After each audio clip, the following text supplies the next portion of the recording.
The regular season in the CAA concludes today from Centera Park as James Madison, already a clincher in the CAA tournament, takes on the Delaware Blue Hens before next week's conference tournament. Well, as we welcome you into Centera Park, the CAA standings look exactly like this. UNCW atop the standings. They are clinched with 18 points. Hofstra with 16 points. James Madison is also secured its spot with 15 points, and then a battle for that number 4 spot with Northeastern, Elon, and Towson, and William and Mary all in competition for that final spot in the conference standings as we get set here from Centera Park on a windy afternoon. Corey Spector here with the former JMU women's soccer head coach Dave Lombardo for 28 years. And Dave, I know this is a very weird day for you as a coach when you got to figure out, are we trying to win? Are we trying to play all of our seniors? But James Madison, thankfully for them, they've already clinched a spot and can tinker with some things that maybe you wouldn't be able to do otherwise. Yeah, they can tinker, but there's still an importance to this game because they could finish as high as second. So you want to finish as high as you can, so you're playing, arguably a weaker opponent. Well, for James Madison, the Dukes are celebrating 6 seniors who will be departing the program after this year, and I know a lot of those seniors played for you, Dave, and I know you have a lot of great things to say about this class. Yeah, only 2 ended up playing for me, and that's Ginger Deal and Hannah Colling, and then recruited Abby Maltese, but did not get a chance to coach her. But yeah, I mean, Ginger has had a big impact in the program, as has Hannah Colling over the years. They're just good kids, hardworking, and just, I think, Cowling and Deal with Rabot, Wiseman, Maltese, and Jop. And for Delaware, they are celebrating the final game for some seniors as well. Lauren Krinsky, their goalie, has been pretty steady over the past 2 years. Yeah, I think it's just an emotional day for all the people. For some kids, it could be their last day that they get a chance to suit up. And for Delaware as well, they will be missing after this year Olivia Shuck, who has been such an instrumental piece. Shuck, the 2019 Conference Defensive Player of the Year. She has now transitioned to a midfield spot and someone that head coach Mike Barricaro really relies upon consistently for this Blue Hens team. Delaware already eliminated from CAA competition. James Madison can finish as high as 2 in the conference with a victory today, or as low as number 4. So we'll be paying attention to all of the results around the conference as we get set for Delaware and JMU from Centera Park right here on Flo Sports. Maybe you're considering video as part of your 2020 marketing campaign.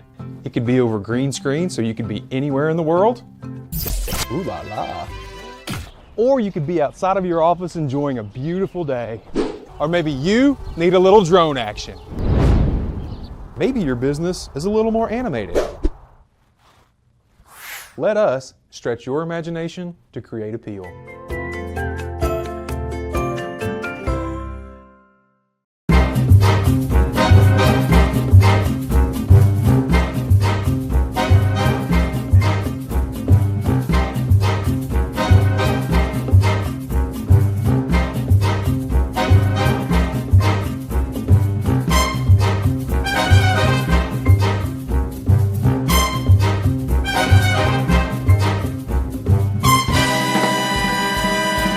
Cross Keys Vineyards.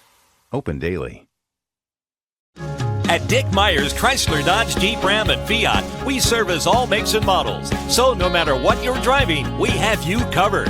We're only a mile from JMU, and we know your schedule is busy. So when you drop off your car, our shuttle service will get you to where you need to be. And we pick you up when your car is ready. Stop by or call today to schedule your next appointment at Dick Myers Chrysler Dodge Jeep Ram and Fiat. Locally owned and operated, fair, honest, and logical.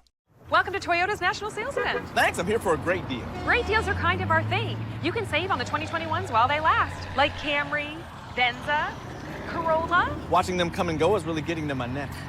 Occupational hazard this time of year.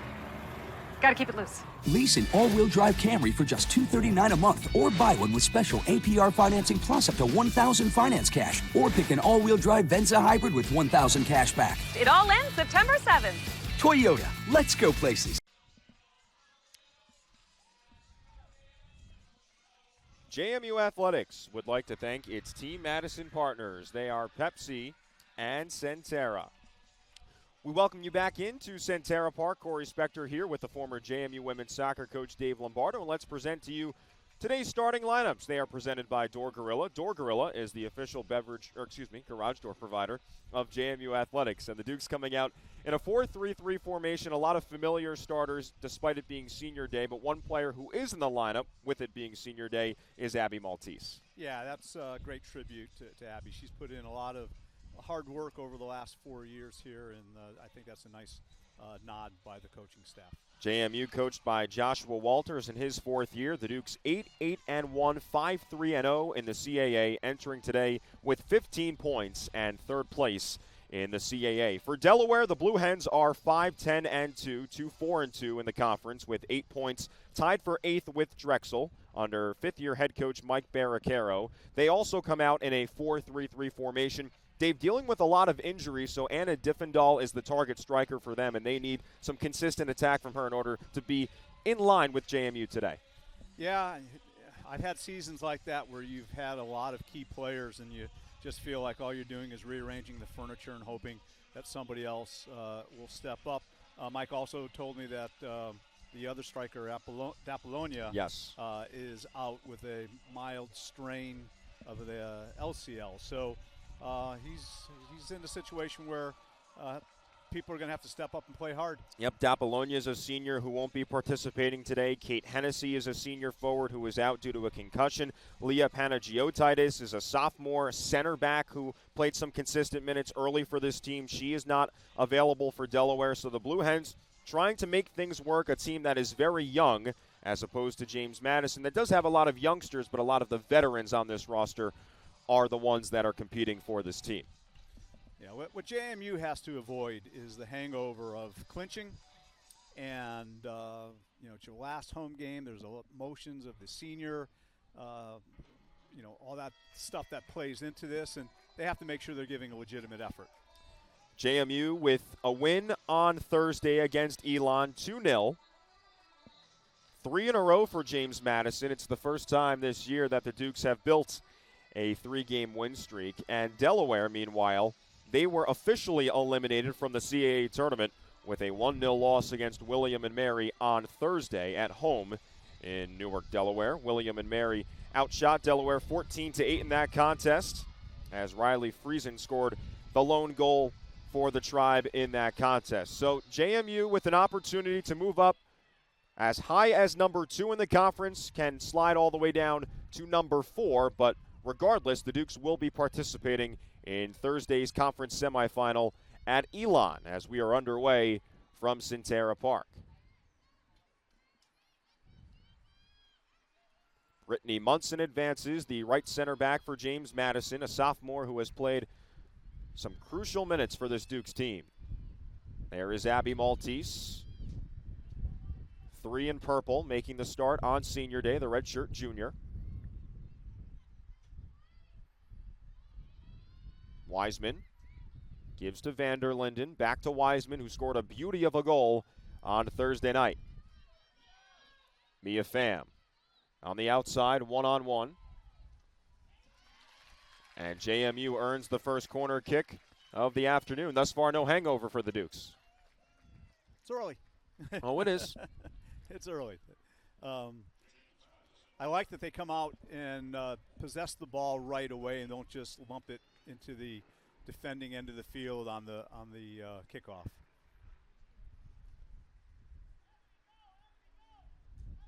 Wiseman provides an option short as Pham asks for 10 yards. Pham goes all the way back to Iris Rabot, who gets set to pour this one in, but nobody is along the back post, and Rabot didn't locate it there. So it's easily gathered by Lauren Krinsky, the senior goalie from East Brunswick, New Jersey, about a half hour east of Princeton. Krinsky in her second year as a starter for Delaware. Head coach Mike Barricaro expects her to be playing professionally last year. She will likely forego her extra year of eligibility. Cowling lays it down the line and admits her fault on playing that ball not to a teammate, as the Dukes will have a throw-in with Mia Pham on the near side. Dukes are coached by Joshua Walters in his 4th year at the helm, the former UCLA women's soccer assistant coach. Got the number 1 recruiting class for the Bruins back in 2016, number 2 in 2017. You know that guy can recruit. And he really has to do a good job, especially with all of these important seniors leaving the program with Hannah Cowling, Ginger Deal, Ebony Wiseman, Iris Rabeau. 4 of the 6 who have accumulated a lot of minutes for this Dukes team. Yeah, that's a hard hit when you lose that many starters in one season. But that's next year, and they've got plenty of time to have people step up to the next level during the spring season. So they'll worry about that later. Amy Japp and Abby Maltese, the other 2 seniors that will be recognized following the conclusion of this game. Ball goes down the line where Sarah Gordon, 7 in purple, picks it up and gives it right back to Alexandra Blom, the goalie for JMU, who has helped the Dukes post 5 shutouts this season, including the Thursday 2-0 victory over Elon. Back-to-back shutouts for Blom. Dukes winning 1-0 against William and Mary 1 week ago from today. Ginger Deal scoring the only goal in the 97th minute.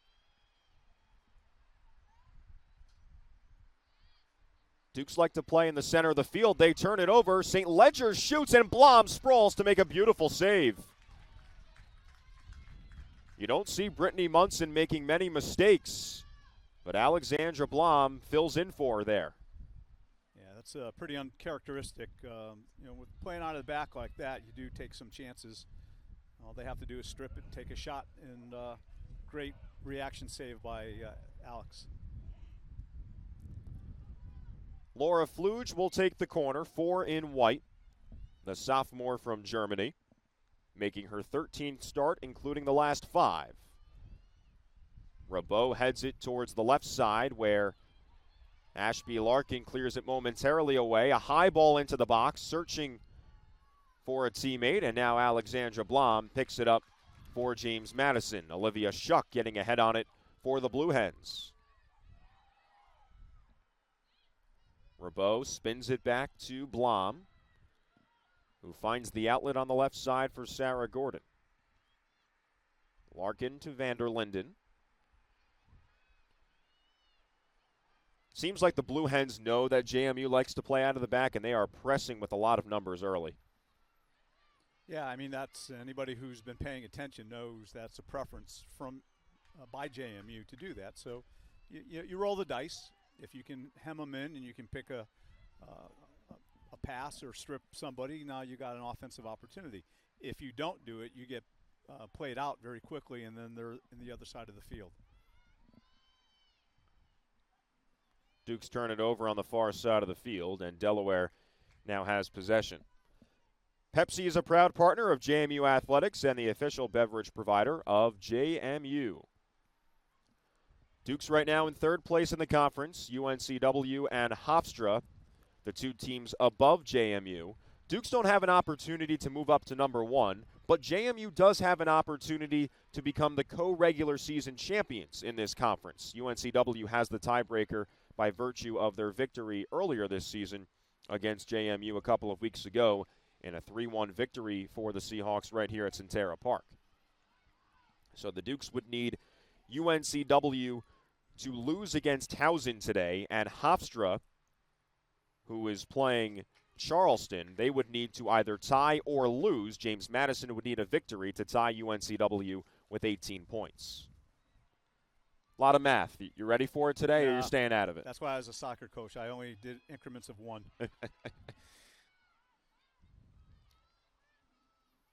Yeah, there's no 3-point goal in soccer, right? There should be.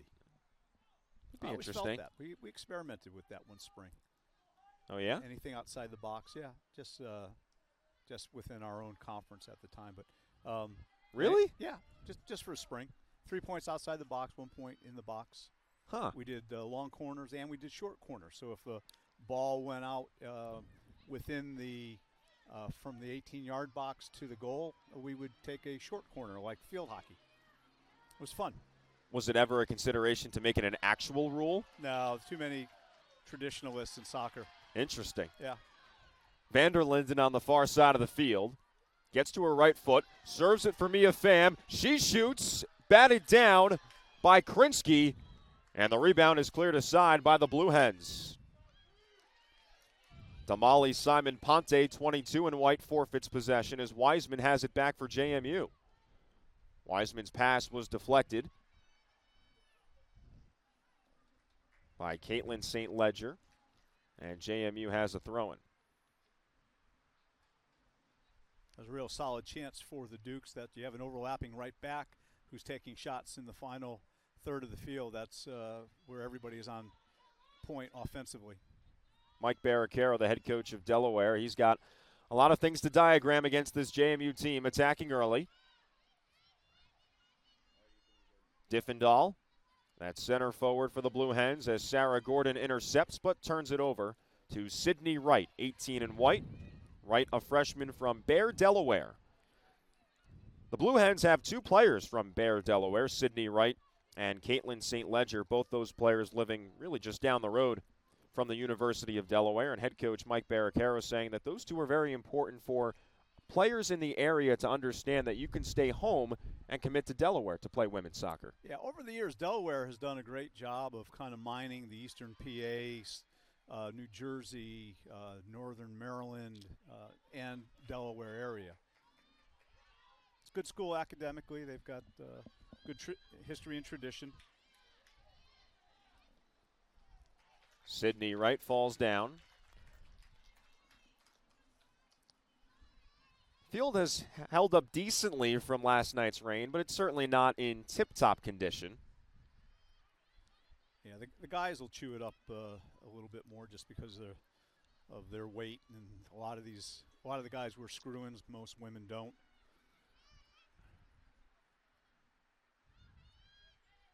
Cowling inside the box. It's cleared aside by Zoe Smith and a corner for JMU. So, by the way, I was going to say, Axel Allander's goal last night, you'd count it for 3? I'd count that for 5. Okay. I'd give him bonus points on that one. That was brilliant. Dukes will now set up inside the box with the long propeller of a throw from Hannah Cowling. Abby Maltese goes short for JMU. Goes into the box, but Iris Rabot can't finish, and Sydney Wright clears it out as Mia Pham tracks back for JMU.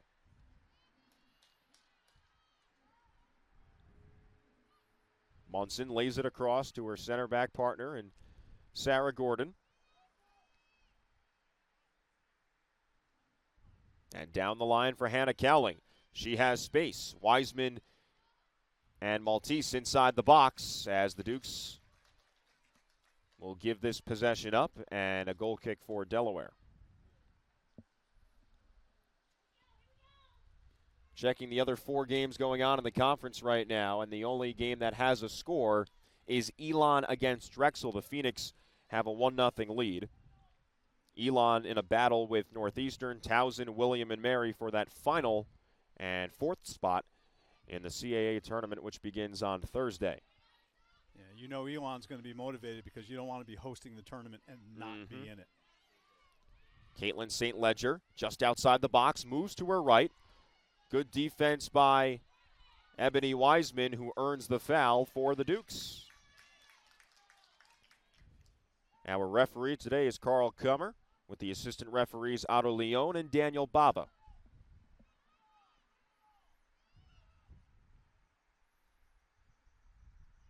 Larkin. Miscommunication with Hannah Cowling, and it results in a Delaware throw-in.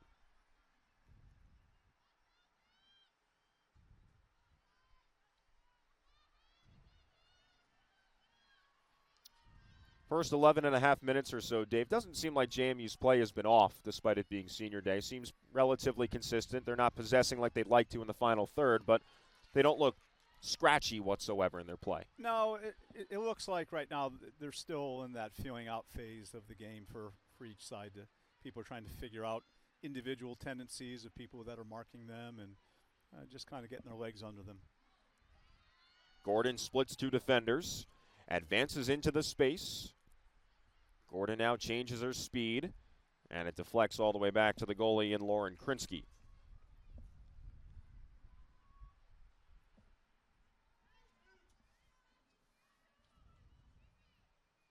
Krinsky made 8 saves on Thursday in the 1-0 loss to William and Mary. Her season high is 9. The Spring 2021 All-CAA third-team selection, starting all 7 games for the Blue Hens last season. And she was, Dave, really a human punching bag at times. Delaware allowed so many shots on a consistent basis.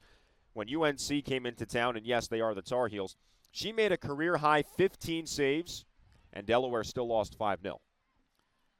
Yeah, that's well, you want a goalkeeper who does get some work so they don't get stale back there, but you don't want it that much.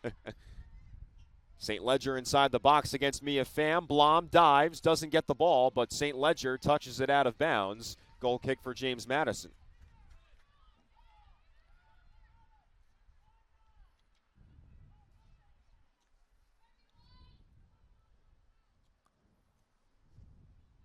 Alexandra Blom was, I would say, somewhat busy, but the phone wasn't always ringing for her on Thursday. She made 5 saves and a shutout for James Madison.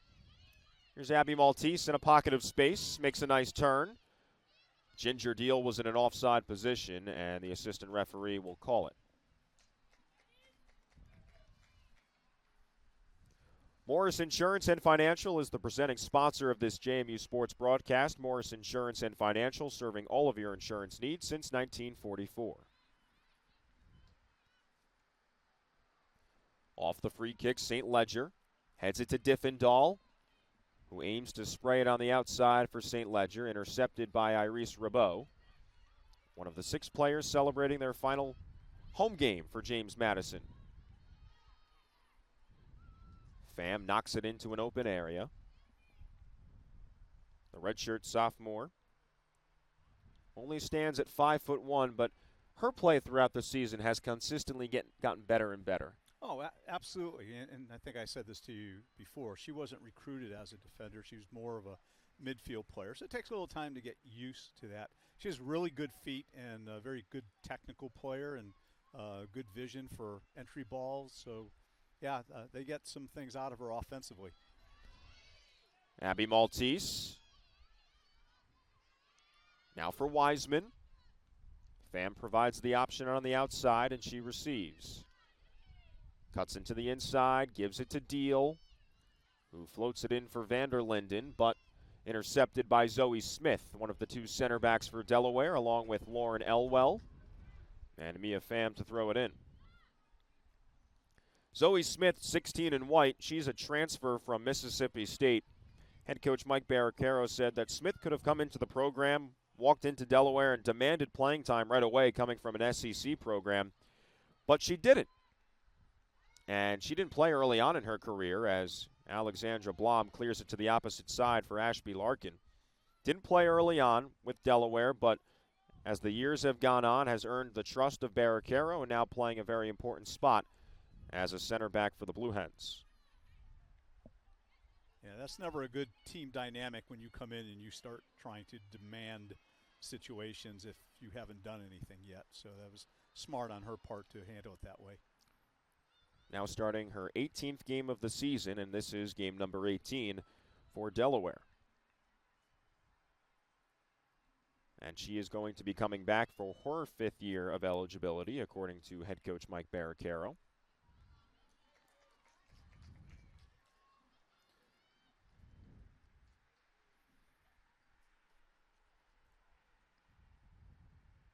Larkin, the redshirt junior from Chesapeake, exchanges with Ginger Deal and now supplies it for Ebony Wiseman. Delaware with 10 players, including the goalie, behind the ball. Zoe Smith feeds it in the middle of the field for Damali Simon Ponte, but they turn it over. Gordon to Cowling, off her body, lasers it for Vanderlinden, shoots outside the box, and it just cascades down over the crossbar.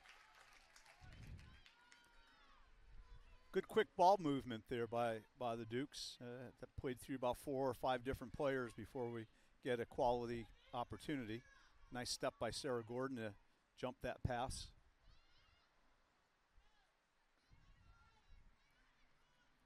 Vanderlinden scored 2 goals earlier this season against Virginia Tech. Dukes were down 1-0 in that game, 2-1 in that game. Eventually lost 3-2. Emily Gray scoring all 3 goals for the Hokies. But it's moments like that, Dave, that performance against Virginia Tech, giving up just 2 goals against Virginia, that gives the Dukes some encouragement moving forward into the conference tournament. Oh, absolutely. Those are moments that you bank. Hopefully your kids understand the importance of it at the time, and they don't just chalk it up to we lost, we're not very good. But if they know that they played competitively in those games and had a chance to win at least one of those games, that helps with the confidence and speed of play that you need at this time of year. Well, all the adversity that the Dukes faced early on this season, losing the first game of the year to VCU on a goal that came 14 seconds before the end of regulation on the road, as the Dukes can't cash in on this corner. Louisville down 3-0, tying that game up at 3 on the road against the Cardinals before losing by 1 goal. Down against High Point early on as this one goes in over the head of Ginger Deal as the wind picks on up from Centera Park. Simon Ponte goes down, and the Blue Hens clear it away. And that's what those non-conference games are for, because you know they don't count against your conference schedule. In all likelihood, this is a one-bid league, right? And you're getting those opportunities early on in the year. Yeah, absolutely. And you want to take your team on the road early so they can get some good team bonding and get used to all of that. That's important for the team chemistry. But, yeah, what you don't want to do is you want to overschedule, then your team gets crushed, consistently 3-4-5-0, and then you've really made that a counterproductive assessment of what your team can or should do. Yeah, that was an interesting road trip for James Madison early in the year.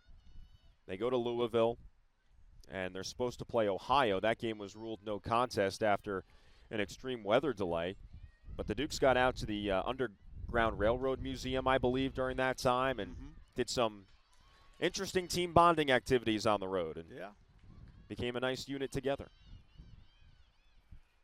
No, and I think Josh is really good at doing this, and I used to like to do it, especially if we have that extra day in between Thursday and Sunday that you're playing, is to not just go to the hotel, go to the field and train and go to the restaurant and then sit in your hotel room.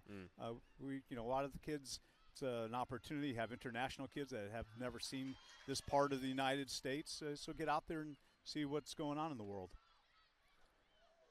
Maltese crosses it in, and almost a dangerous play between Lauren Krinsky and Sydney Wright.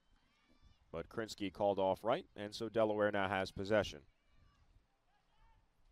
Favorite non-soccer activity that you did with your team in your 28 years here?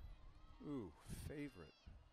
I know, it's tough to limit it down to one. I don't know. We've done some whitewater rafting trips at the New River Gorge in West Virginia. Those are fun. The kids probably won't offsides. Yep.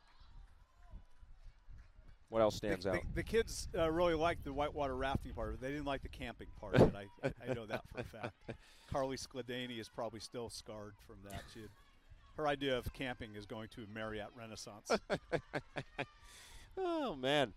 Well, this was not an offside. The head referee, Carl Kummer, decided that this was a foul against James Madison before the offside. So a free kick now for Lauren Fluge. Wow. That's an interesting call there, especially when that girl was in 1v1 with the goalkeeper. Dukes establish a high line outside the 18-yard box, and that ball dies down in the wind. Initially, you thought that it was clearly going out, but Alexandra Blom is aware and takes control for James Madison. Blom, the redshirt sophomore from Sweden. She's been called into the Swedish women's national team camp before, between the years of 2016 to 2018. Wiseman dishes it to Iris Rabeau. And back to Brittany Munson, making her 17th start of the season in 18 games. 37th start of her career, the former All-CAA rookie team selection a couple of years ago. But then, again, she turns it over. Scheidt And now stepping up is Sarah Gordon for JMU. Nice start to the game for Sarah Gordon.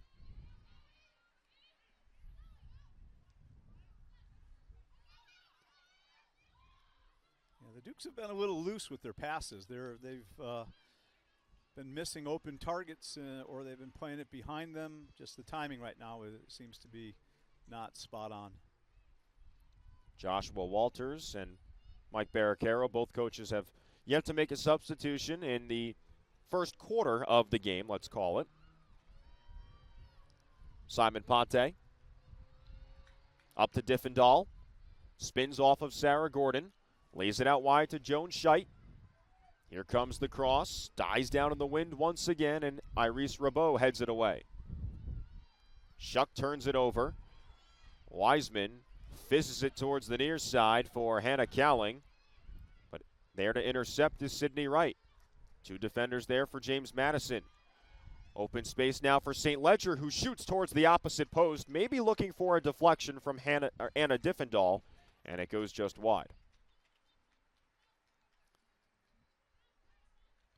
The Small Business Game Changer is back and better than ever. Enter your business to win a $20,000 marketing package with JMU Athletics and Appeal Production. Visit jmusports.com/gamechanger.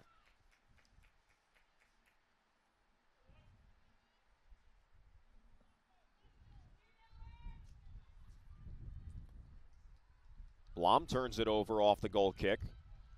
Fluge has it, shoots from distance, and Blom parries it over the crossbar. Well, Blom gave it away and then had the responsibility to keep it out of her net. Corner kick for Delaware. Yeah, again, just some errant passing right now that's putting the Dukes under pressure, and they're recipients of their own activity there. Fluge touches it for Wright. 2-on-1 battle for Delaware. Right down the line, crosses it in, cleared by Pham.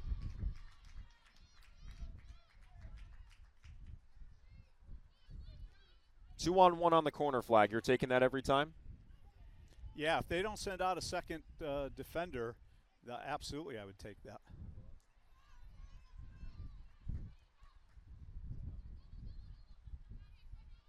On the defensive side of it, though, you're always putting two players there if they put a player short. You're never baiting them to play short. No, I never did. I don't know. I just thought that was unnecessarily giving them a chance to get free service inside the box.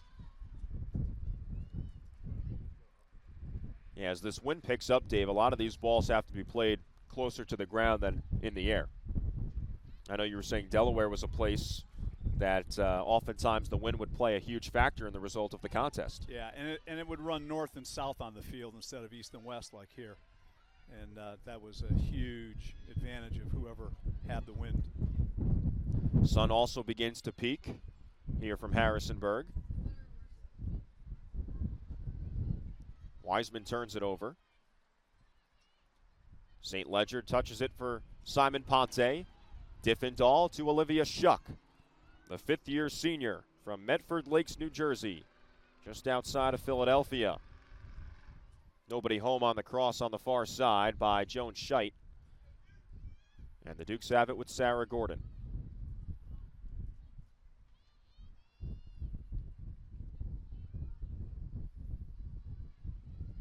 27th minute from Centera Park. Thanks so much for joining us on your Sunday afternoon. Corey Spector with the former JMU women's soccer coach Dave Lombardo. Dukes have already clinched a spot in the CAA tournament. Can move up to as high as 2. They are located at number 3 right now.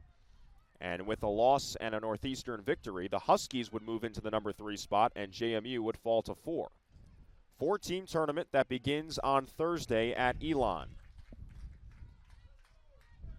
Phoenix still hold a 1-0 lead over Drexel, and the other 3 games in the conference are scoreless.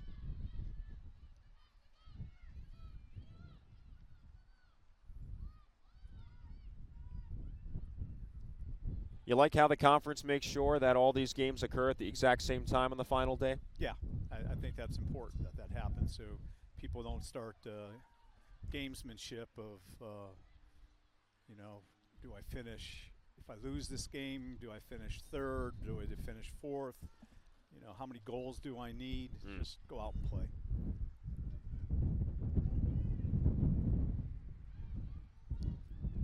Vanderlinden all the way across to Mia Pham. Delaware has numbers back defensively as Pham gives it to Rabeau. Iris, the redshirt junior from Lyon, France. Wiseman from England. And a throw in for the Dukes.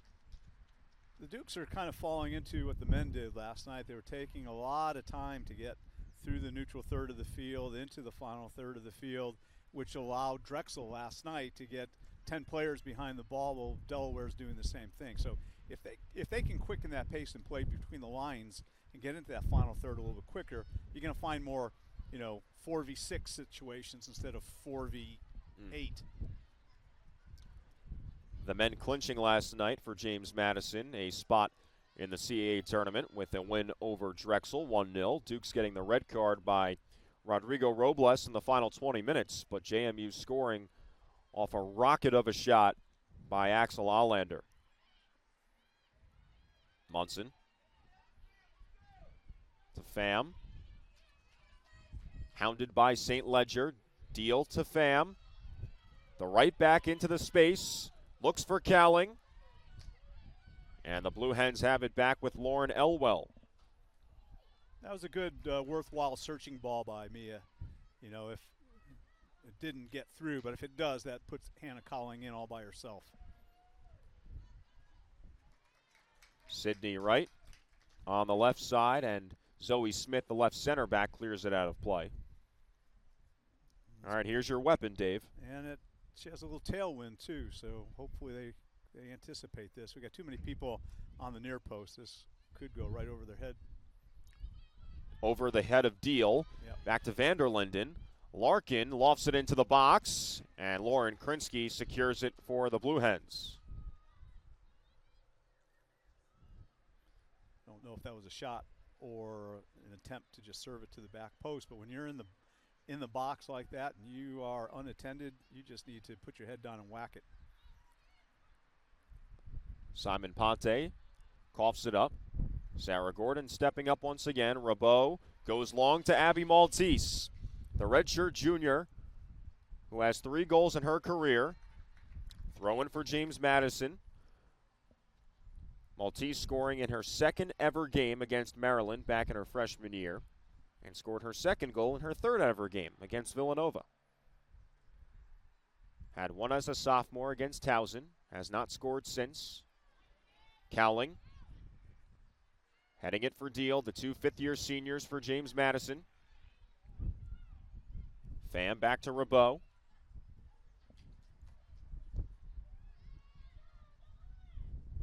Substitutions pending for both teams. Amy Japp and Amanda Atanasi are awaiting their turn to come on the field, along with Rachel Spiker and Katie Hackley for the Blue Hens.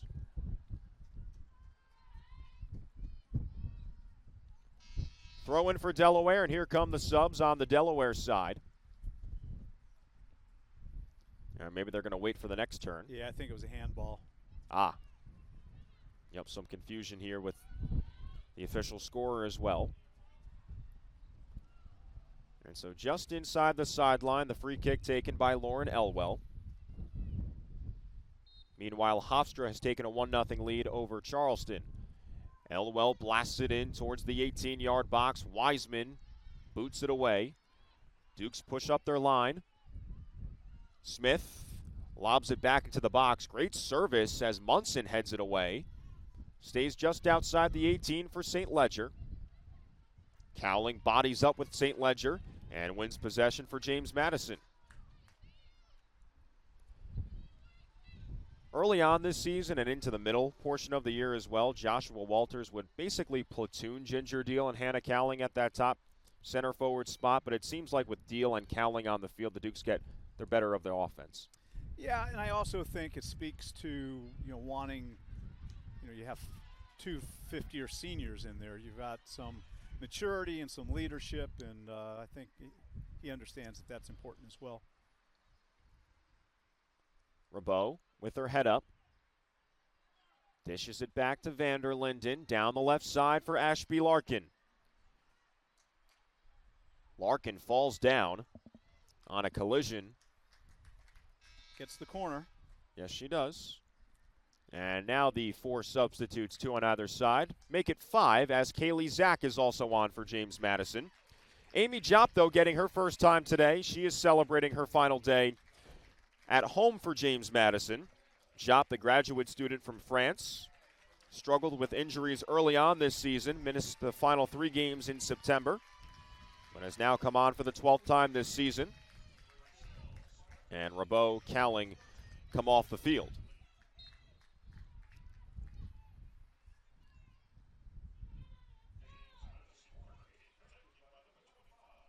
Kaylee Zack to take the corner. Into the box and hangs in the air, and Lauren Krinsky catches it for Delaware. 12 minutes to go, opening half, and a 0-0 scoreline. James Madison gets a point today, then they secure the number 3 spot in the conference, no matter what else happens. Hofstra with 16 points. If the Pride were to lose, Hofstra does have the tiebreaker against James Madison. The Pride beating the Dukes in a 2-1 comeback earlier this season at Centera Park. Deal shoots from distance, but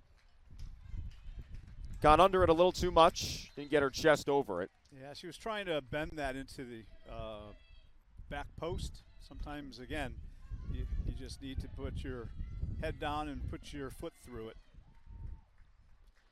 Well, Ginger Deal, Dave, is someone who I think has a very fascinating story. Consistent contributor for JMU, leading the team in goals with 8 in 2019. Led the team in assists in 2018. An experienced player. Teammates call her grandma or the big deal. But the big deal. I know that was a player for you that you really had to push to become a leader as she developed into her career. Obviously, you had her during her freshman year, but you had a lot of conversations with her early on. Yeah, it's if you talk with Ginger off the field, she's one of the nicest. Quiet, demure, but I kept trying to pull that out of her on the field that doesn't fly at Division I level, and that's she's been working with that because that's really not in her DNA. Now she crosses it in towards the back post for a freshman, and Amanda Atanasi, who could not get a foot on it, and Vanderlinden saves it from going out of bounds. Lexi in the corner, tries to find Atanasi, and Simon Ponte clears it aside.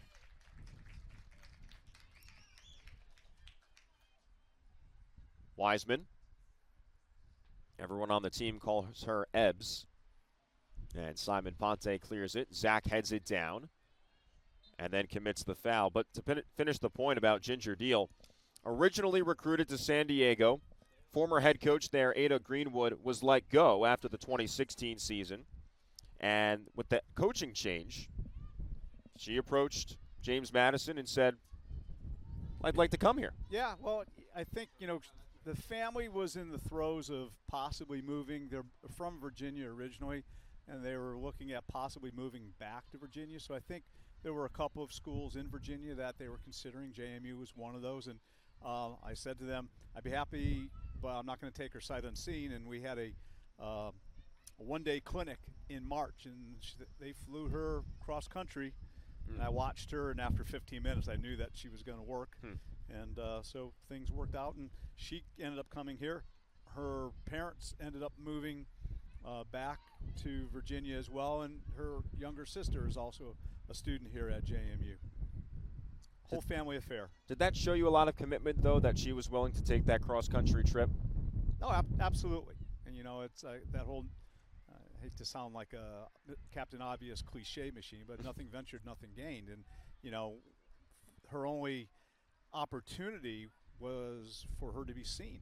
Video, I told her I don't really like to watch video because I can't tell the physical dimensions in a game, speed of play and physical speed, and I need to see you live. So, yeah, big commitment on the family's part, and I think they'll tell you it worked out. Deal originally from Coronado, California, in San Diego County. Preseason All-CAA honorable mention. has scored 3 goals this season, 24 in her career with JMU. Jop to Ellie Johnson, just subbed in for JMU. Good find by Johnson. Vanderlinden to her left foot, shoots towards the back post, and it is in. James Madison strikes first in the first half. It's 1-0 Dukes.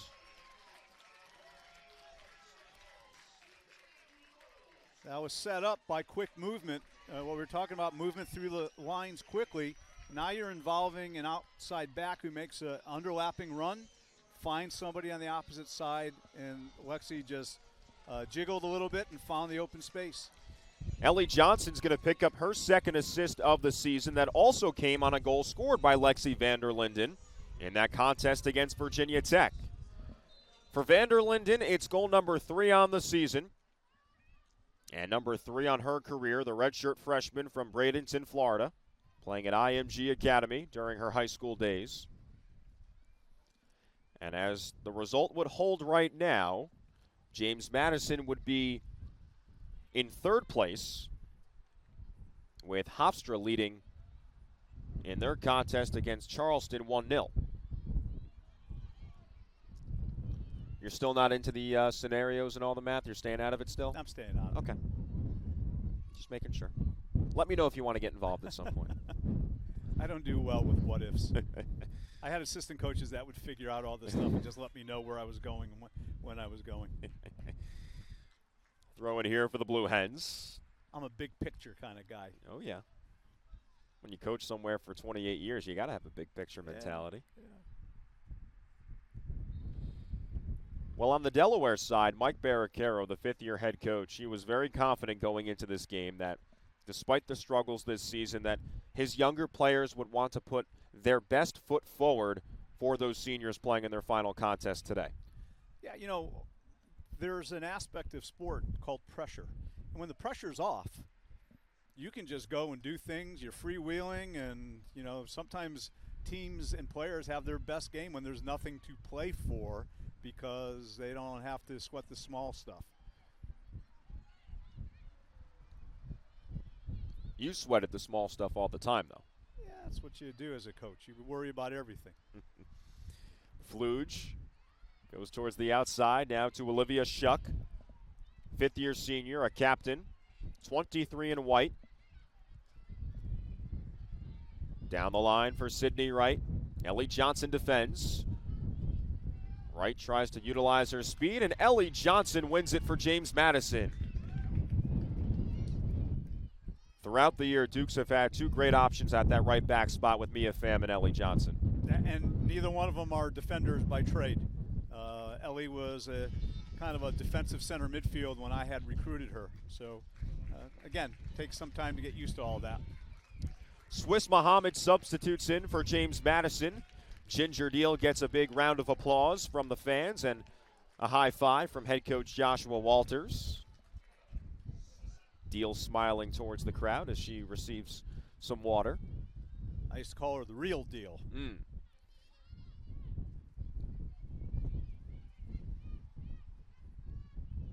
Joshua Walters said that when he arrived and took your place, Ginger was good at getting into the center of the box and finishing off other players' creation, but as her career has developed, her individual creation has improved. Sure. And you want that to happen for, you know, a target forward, and that's what she does. Is you want to be able to finish half chances, but you want to create your own chances as well. You know, I think her upbringing and maybe her temperament and personality is she would always try to find somebody else as the number one option. And I said to her, that's fine in the middle of the field, but in the final third of the field, sometimes the best option is your number. 11 in purple. 11 in purple. Munson swaggers around 2 Delaware defenders and finds the substitute in Swiss Muhammad. She turns it over, but then given right back by Lauren Elwell on a corner, or rather a throw-in for James Madison. Sophia Varecchia checks in for JMU, and she'll sub in for Lexi Vanderlinden, the goal scorer for the Dukes. Varecchia, the freshman from Marlton, New Jersey, a half hour east of Philadelphia. played 27 minutes on Thursday in the 2-0 victory over Elon after totaling the second fewest minutes of the season against William and Mary last Sunday. Dukes riding the confidence of a 3-match win streak. JMU beating the College of Charleston on October the 21st, 3-2. A 1-0 victory over William and Mary 1 week ago, and then the Thursday night victory over Elon. Johnson shoved in the back by Laura Fluge, no call, as the referee Carl Kummer lets the play continue. Pham now on the left side for JMU. Can't locate Swiss Muhammad, and it goes back for Sarah Gordon now for the Dukes, who throws it in, or gives it up to Mia Pham.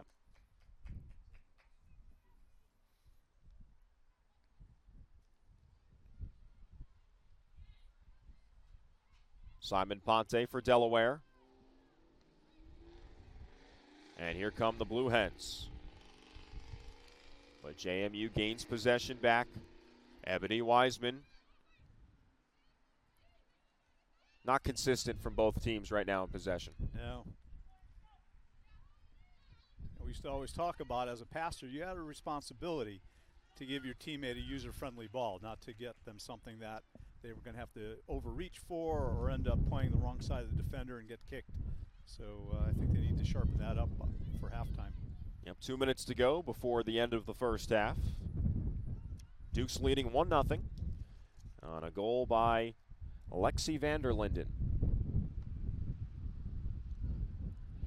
In other action right now, Northeastern has a 1-0 lead over William and Mary, so that puts some pressure on James Madison. Not that the Dukes would necessarily know it, but if Northeastern wins and James Madison loses, then the Dukes fall to the number 4 seed.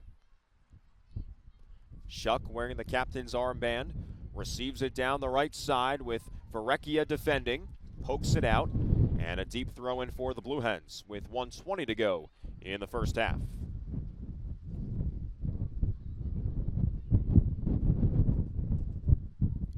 The wind is certainly whipping at Centera Park, and we feel the brunt of it at the top of the perch. At the top of the perch, exactly. Happy Halloween, by the way. Well, thank you. I like your costume. My broadcaster costume. Yeah. You should go as Howard Cosell. That would be some costume. Did you dress up when you went to the football game yesterday, or you dressed up as Dave Lombardo? I was dressed up as me, and I was a wuss. I went to a restaurant for lunch and never left. Watched it on TV. 25 seconds to go in the first half. No trick-or-treating for you last night after the game? No. Okay. No, we're a quiet neighborhood.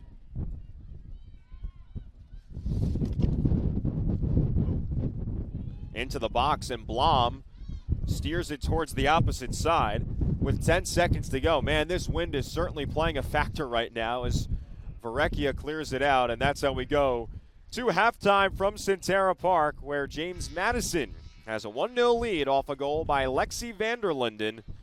And the Dukes have 45 minutes to go to clinch at least the number 3 spot in the CAA tournament. Well, coming up at halftime, we will show you the highlights from JMU football's dominating victory over Elon yesterday, 45-21. Plus, we'll take you inside the James Madison men's basketball training room as the Dukes are set to begin their season very shortly, both on the men's and the women's side in basketball. All that coming up at halftime right here on Flo Sports.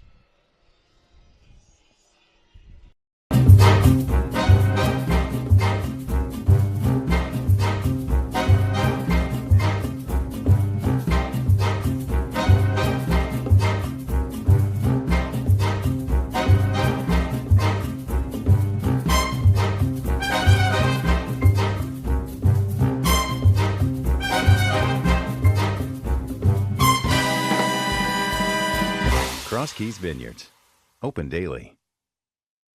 Hey, Harrisonburg, say goodbye to slow download speeds and broken internet connections. Get the internet you deserve with Glo Fiber, a proud supporter of the JMU Dukes. Glo Fiber is here and offers simple, straightforward internet service. No gimmicks, no contracts, no hidden pricing. Just incredibly fast, reliable service at a fair price. Let your internet service be a bright spot in your day.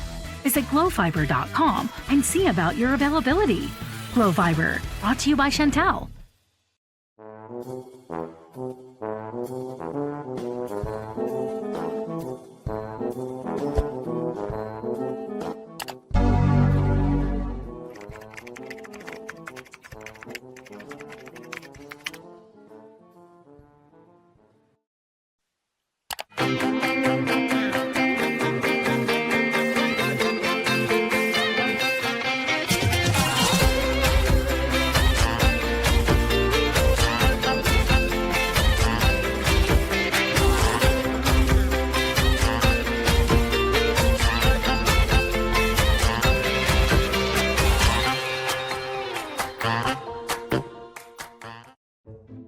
Are you new to the area, hoping to make Harrisonburg or Rockingham County home for the first time? Or are you a longtime resident looking to move or find a more suitable rental home?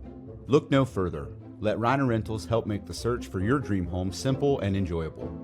Whether you're looking for a single-family home, townhouse, duplex, condo, or downtown loft, let us help you find the perfect fit for you. We aim to help our customers find the perfect home with personalized service and local area knowledge. Reiner Rentals has been helping make Harrisonburg and Rockingham County home since 1999. Because at Reiner Rentals, it's not just a rental, it's home. After working together to address COVID-19, here at Centera, we want to say thank you. Thank you to our community leaders, faith-based clergy, city leaders, and volunteers. Without your tireless efforts, many would have gone unvaccinated. Thank you to our team members bravely serving on the front lines, putting the health of patients before all else. Together, our community partners and team members made progress possible. Thank you. Thank you. Thank you for all that we achieved together. Welcome to Toyota's National Sales Event. Ooh, RAV4. It's a great time to save on the 2021s while they last. Ooh, Venza. Toyota's got an exciting lineup to choose from. Oh, Highlander. Could you? Oh, sure. You have to understand, it's the National Sales Event. Right now, lease a Highlander for only $299 a month. Or buy a Highlander or adventure-ready RAV4 and get special low APR financing for 72 months, plus $750 toward your down payment. Hey, that's my line. Toyota, let's go places. Potbelly? Potbelly. Potbelly? Potbelly. Potbelly? Potbelly. Potbelly. Our staff is warmer than most places because we're standing so close to the oven. Potbelly. Potbelly. Potbelly? Potbelly. Four in the pattern this time. And Johnson going to the air. He's got Wells. Wells with the grab. He makes the catch. Yes, it's good for another Ergy's cheesesteak first down at the 32-yard line. Fabulous catch, but that weekend for James Madison, a transfer from UConn. Cole going over the top, looking over to Wells. Wells makes the catch in stride inside the red zone. And they mark him at the 11-yard line. What a pep. Van Horst goes to the right as well. Looking that way, and Johnson eludes, throws into the end zone, all alone, touchdown, James Madison University. Reggie Brown, his second touchdown as a Duke, and the Dukes out of exposure there. Here is Cole Johnson, plenty time, ball lofts out of his hand, and he's got a man wide open, into the end zone. It is Thornton, and the Dukes recapture the lead. Well, Cole is like some rush coming off the edge. Johnson's going to loft it out here. It's Wells to the back shoulder, turns. He grabs it. Yes, touchdown, James Madison University. Wow, what a throw, but a tremendous catch by Wells as he's rushing on 16 carries. Of course, they air it out quite a bit. And here comes the pressure and a sack. Another Food Lion sack, and it's Isaac Ukwu, number 0, for the sack for James Madison. So Wells sets up, the Dukes trips to the right. Johnson back, the pass looks, pumps, and he's got Ravenel wide open.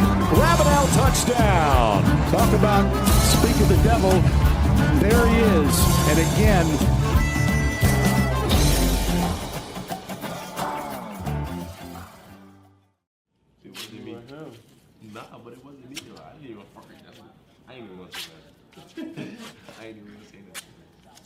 I ain't got no idea. Corey, man. Best athletic trainer in the country. Shout out my dudes. You hear me? My name's Corey Kaplan. I'm the athletic trainer for men's basketball here at JMU. It's my job to keep the guys healthy, make sure that they're available for practice, weights, games. It's finna get wicked today, Faith. It's getting wicked today.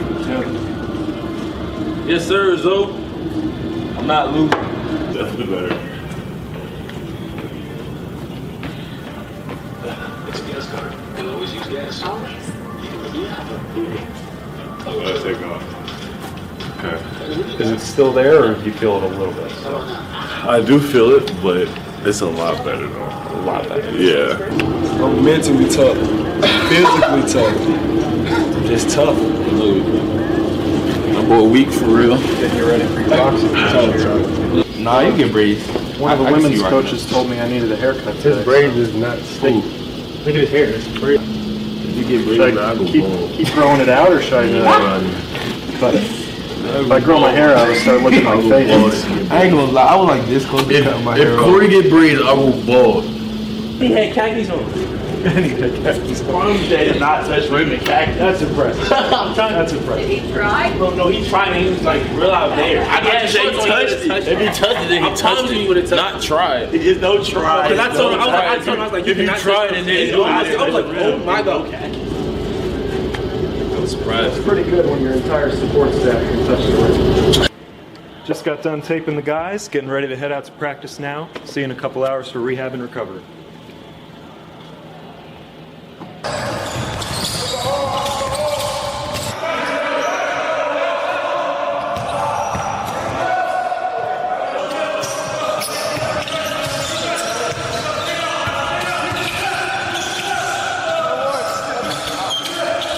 Alright, about to hit the training room, you know. Get some recovery after practice, get some boots on, get a coat tuck, something like that, you know, gotta stay right, gotta stay fresh. That's like Maryland, saying Maryland has the best underarm height.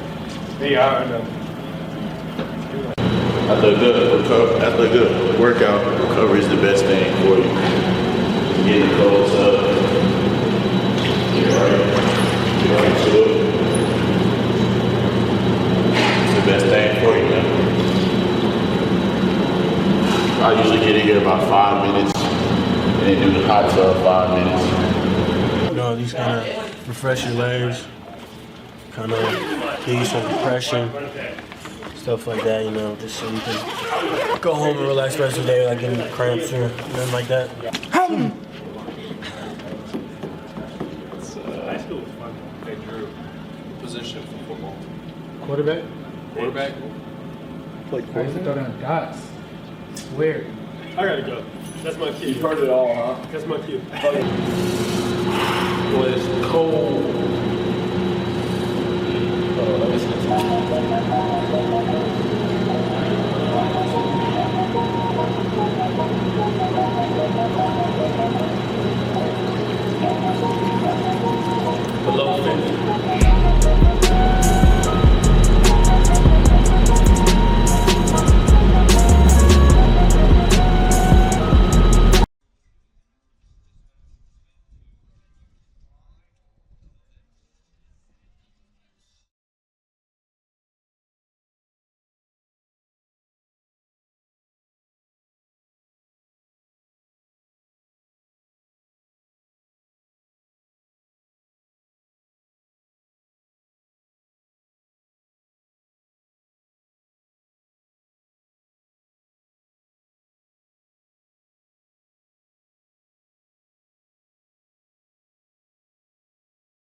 Welcome back to Centera Park. It is halftime between James Madison and Delaware. The Dukes have a 1-0 lead over the Blue Hens with 45 minutes to go from Harrisonburg.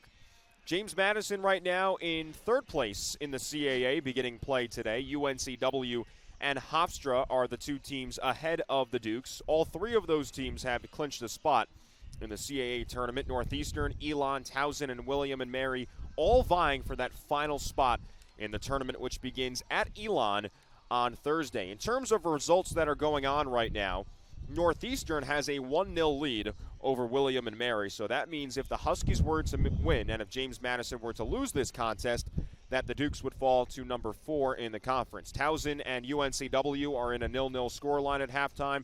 Elon leads Drexel 1-0, and Hofstra, the number 2 team in the conference, is up 1-0 over the College of Charleston. So that's what's going on around the CAA. We still have a half to play here at Centera Park. James Madison 1, Delaware 0. We'll recap the first half and preview half number 2 when we come back on Flow Sports.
Necessarily matters. Yeah, we talk about this all the time, possession with penetration. You don't want to just go from sideline to sideline and you bore yourself and everybody else to death. So they're doing a good job in that final 15 minutes in particular of breaking those lines pretty quickly to get to the final third. All right, Coach, so you have 45 minutes until the conference tournament begins on Thursday. You've been in these scenarios before when you've already clinched. Are you working on a particular facet of your game in these last 45? You're still going out there with full effort to win the contest? No, it's full effort. And, there's not things you're really working on because you don't know who your opponent is going to be necessarily. So, I used to say this to my team all the time, it's final exam time you don't know the material at this point in time, not a good time to get the primer out. You were pretty good on final exams. I was good on final exams. Oh, really? I just never went to class very much. So you were a great crammer studier. I learned by osmosis. JMU Athletics would like to thank its Team Madison partners. They are Pepsi and Centera. All right, start of the second half here. Delaware with 1 half remaining in its season. The Blue Hens have already been eliminated with their loss on Thursday against William and Mary. For Mike Barracaro's side, I'm sure that the underclassmen want to send out the seniors in a proper fashion, and you would expect the Blue Hens to put forth full effort in the final 45. Yeah, absolutely. I mean, like I said a few minutes ago, this could be 2-2, 2-0 in favor of Delaware. So they're definitely not out of this game, and they haven't been run over by JMU. So they're going to compete hard. Duke's front line is completely different than the start of this contest. Ariana Reyes, Swiss Muhammad, and Amy Japp are the 3 forwards in this 4-3-3 formation. Yeah, now we also have Erisa Rabeau and Ebony Wiseman are out right now with Sophia Varecchia and Kaylee Zach in. So, and then the back is the only change would be Mia Pham is out in favor of Ellie Johnson. And then Alba Fernandez Almagro is also in. Sarah Gordon catches a breather to begin the second half. Joshua Walters utilizing a lot of players today. Told us before the game that, yes, it's senior day, so we are going to play different players, like an Abby Maltese, for example, but we are still committed to winning this contest. Brittany Munson, prime example as a sophomore, eating up a ton of minutes for JMU. Ellie Johnson hits it off of Delaware's Rachel Spiker, and a goal kick for the Dukes. Head coach Mike Barracaro saying that Rachel Spiker, 9 in white, the sophomore from Pennsylvania, she is a player that has really blossomed throughout the season, a raw talent that needs a little bit of seasoning but is expected to be a big part of this program moving forward. Fernandez Almagro deals it outside for Ashby Larkin, who can't hold that ball out of bounds, perhaps the wind playing a factor. And a throw in for Juliana Bell. Goes all the way in. Beyond Kaylee Zach. St. Ledger outside the area. Shot comes in, and Alexandra Blom scoops it up for JMU.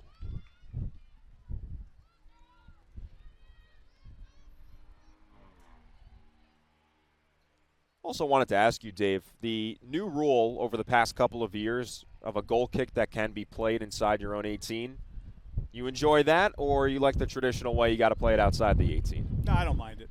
It doesn't really change the game all that much, I don't think.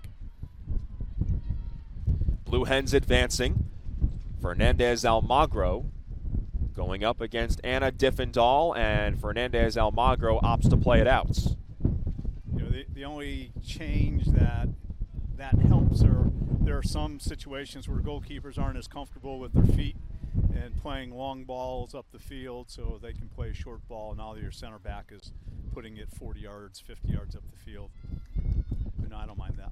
Alexandra Blom is really good with her feet, but I'm sure the wind will pose some challenges in her ability to play the ball forward, so these short goal kicks seem the way to go in this contest today. What have you observed from Blom this season? I think she's really grown in her confidence. There were times early in the season where she was either, particularly when balls were flighted in the box, she was a little hesitant to come out for them. She was kind of nailed to her line and waiting for her defense to kind of bail her out, and that she's not like that at all anymore. And I think that's just growing in confidence. I think having the tutelage of Robbie Donenworth as a goalkeeper coach, who's a very aggressive goalkeeper when he played, has certainly solved that.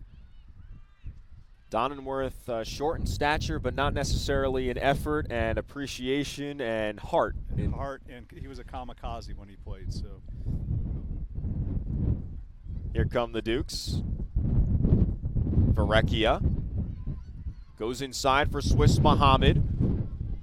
Earns the ball back, Ariana Reyes, as Zoe Smith assumes the ball and up the left side where Ellie Johnson watches it trickle out of play. Scores outside of this game inside the conference remain the same. Northeastern leads William and Mary 1-0. Towson and UNCW in a 0-0 scoreline. Elon leads Drexel 1-0. And Hofstra has a 1-0 edge over Charleston.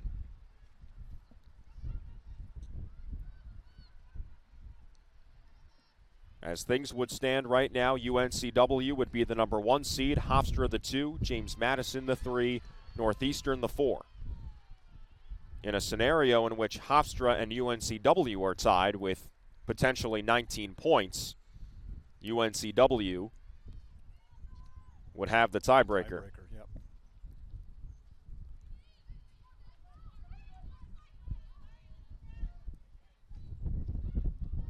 You know, at this stage of the season, when you start going into postseason, there's usually not a particular favorite that you have. You know, you just want to be playing, and oftentimes it's more about you than it is about the other teams. Yeah, you were saying to me the other day that you would prefer to play a team in the conference tournament that you lost to during the regular season. Absolutely. I think there's just that little extra juice in preparation, and you can keep pointing that as a motivational thing as a coach, whereas especially if it was a lopsided game, a 3-0 game where you won, that's hard to motivate your team to get them to understand that that game doesn't matter anymore.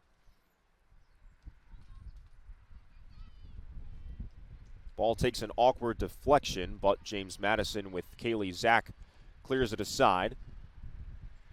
And Amy Jop wins it back for the Dukes. Well, James Madison has lost to the 3 teams that are currently in the conference tournament. Northeastern beating James Madison 1-0 on October the 10th. UNCW beating JMU 3-1 on October the 17th. And the Dukes coughing up that 1-0 lead against Hofstra, a 2-1 victory for the Pride. That coming back on October the 3rd. Sounds like we got them right where we want them. That would be your mentality. Exactly. Larkin slices it to Swiss Muhammad, chests it to Fernandez Almagro. Now to Swiss Muhammad into space. She shoots, and Lauren Krinsky snatches it for Delaware. Tell you what, Dave, Muhammad had Amy Jop wide open on the opposite side if she found her. Yeah, I mean, that was good kind of two-man combination play to get to spring Swiss in. But, yeah, sometimes all you see is the goal and not always somebody who's in a better situation. So Muhammad has played more of a central forward position recently. Joshua Walter saying that center backs don't necessarily know how to contend with her speed.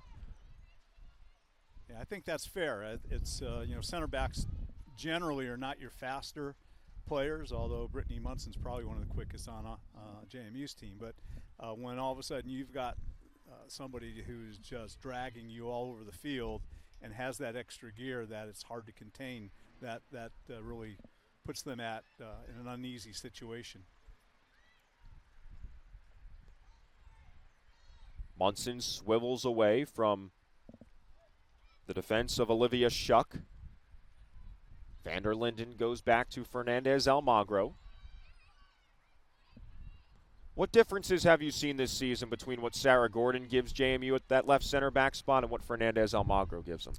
I think Alba is a really good distributor. Oh, there's a dangerous position over there. Free kick just outside the box. I think Alba is a little bit more confident with her entry ball passing. She gives up some of the physical game. I think Sarah's a bit quicker player than she is. But the other thing I like about Alba, she's always directing traffic back there, which is helpful for Brittany Munson. Takes the load off a little bit. Lexi Vanderlinden to take the free kick. Delaware builds a two-man wall. Vanderlinden goes low, and the Blue Hens clear it away with Olivia Schuck.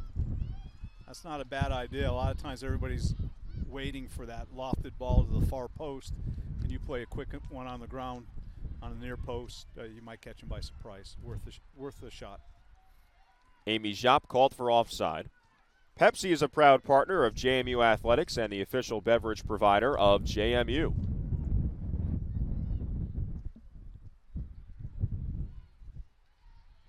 Johnson heads it towards the right side for Japp. One of the 6 seniors being celebrated today. Japp, a graduate student.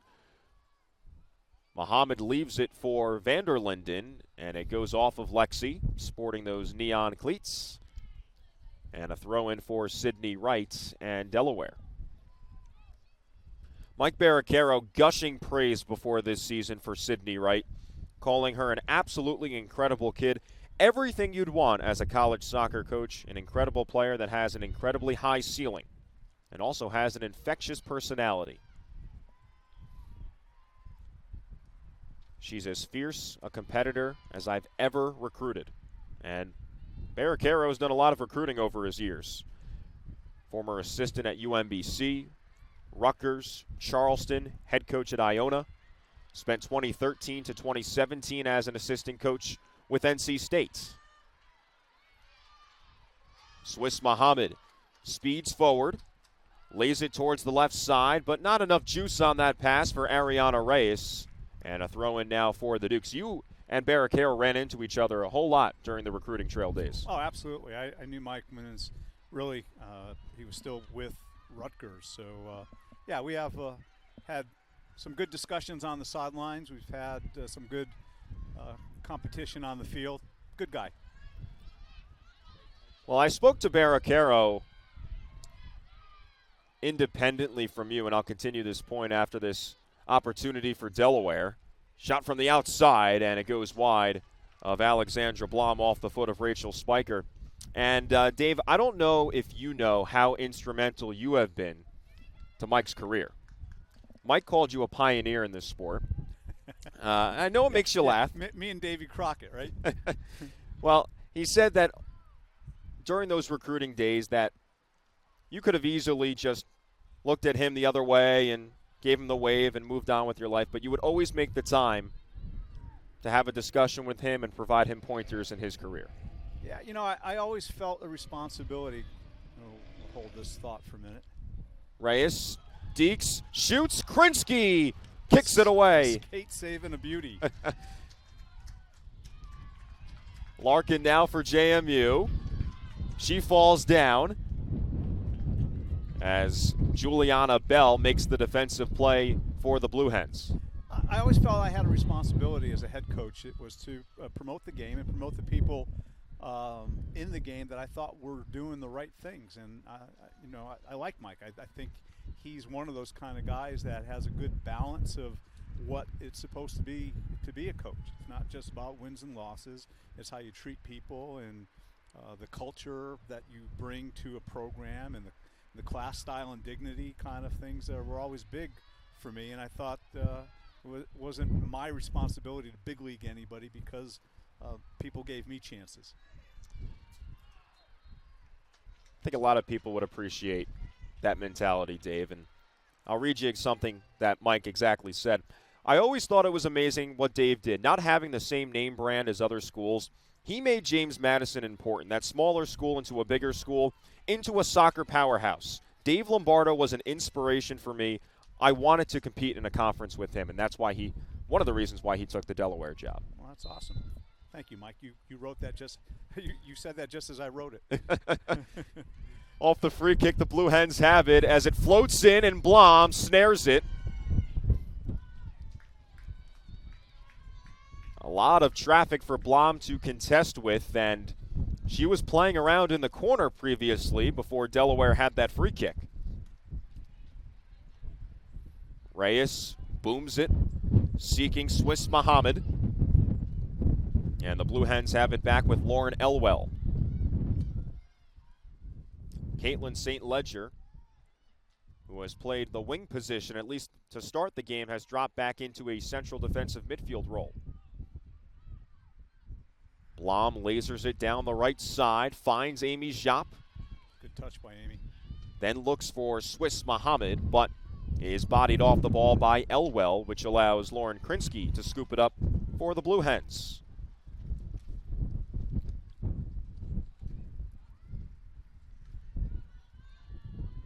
Shuck removed from the ball by Vanderlinden, the goal scorer for JMU, the third of the season. The other two coming against Virginia Tech in non-conference play. As this ball speeds out of bounds in front of Ellie Johnson. Yeah, you could tell the effect of the wind even on a ball along the ground.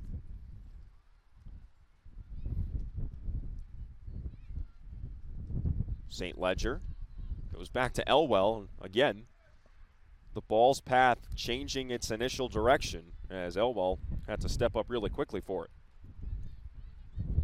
Larkin. Ariana Reyes, the redshirt freshman from Washington, D.C. Muhammad touches it to Larkin.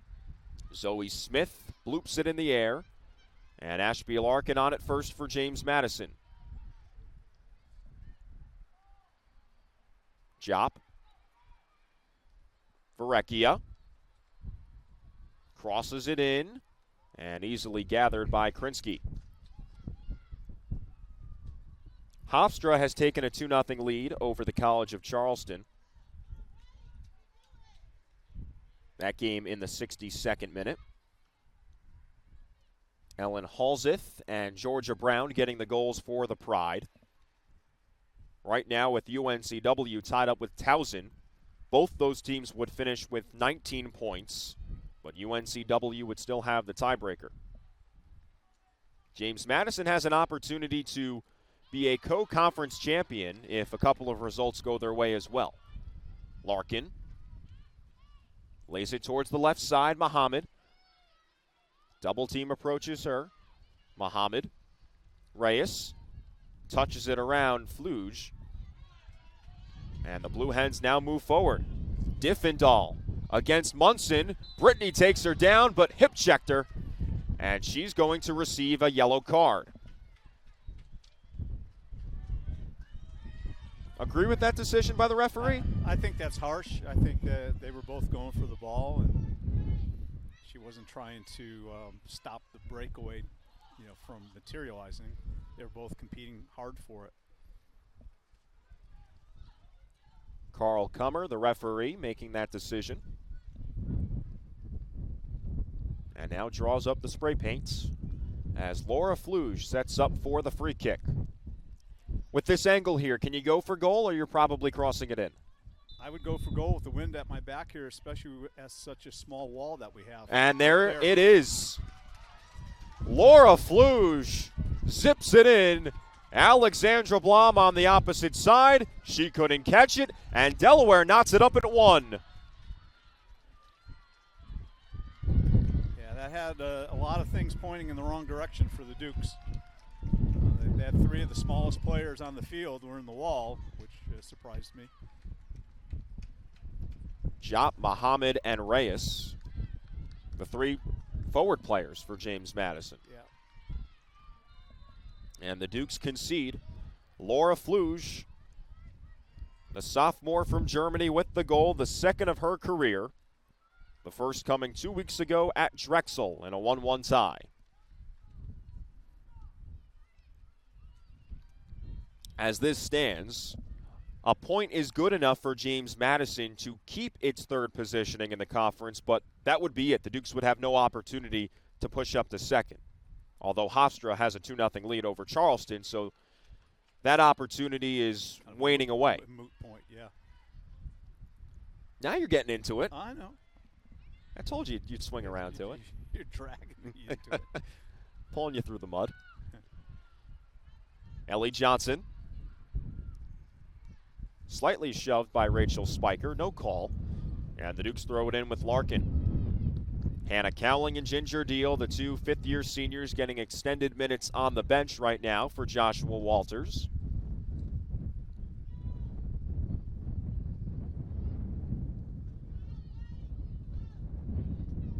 '62nd minute from Centera Park. Goals by Lexi Vanderlinden for JMU and Laura Fluge for Delaware.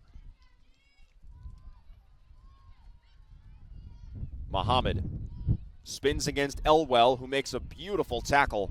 And the Blue Hens have it back, although Kaylee Zach steps in the way. Vanderlinden Can't find Muhammad. And we've reached a spurt on the field where both teams just can't hold on to the ball and make 3 consecutive passes. Yeah, sometimes you just pass to where you think people are or were 2 seconds ago, and they've moved. Reyes takes the space off the foot of Elwell, lunging to her right. And Jop turns it over. Fernandez Almagro beats Rachel Spiker to the ball. Amy Jop stays on side. Jop crosses it in, takes a touch, and a corner kick for James Madison. Dukes make 4 substitutions. Iris Rabot, Ginger Deal, Amanda Atanasi, and Mia Pham are back on the field, as Amy Jop, Swiss Muhammad, Kaylee Zack, and Ellie Johnson come off. Pretty good spot for JMU to get these substitutes in, with the targets that Ginger Deal and Hannah Cowling are. Yeah, with the ball whipping across, with the wind whipping across the field here, that ball's probably not going to carry very far into the box. Yeah, Pham goes back to Iris Rabot. Nobody plays her for Delaware. Rabot crosses it in. It stays airborne for a while. Krinsky loses it, but gains the foul from the referee, Carl Kummer. Those goalies are always hyper protected by the referees. Yeah, I don't feel that she claimed that cleanly. I think that's still a free ball.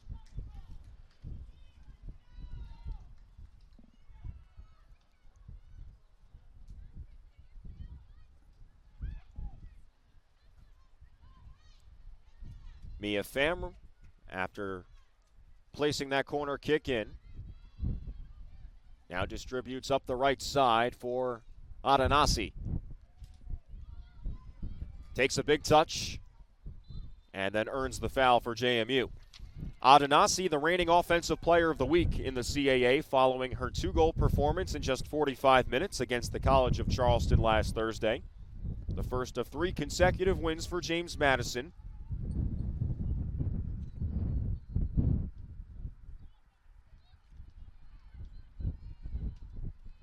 Rabot. Free kick headed by Larkin high in the air, and Krinsky smothers it up for the Blue Hens. Shot number 9 on the day for James Madison. Delaware has 8.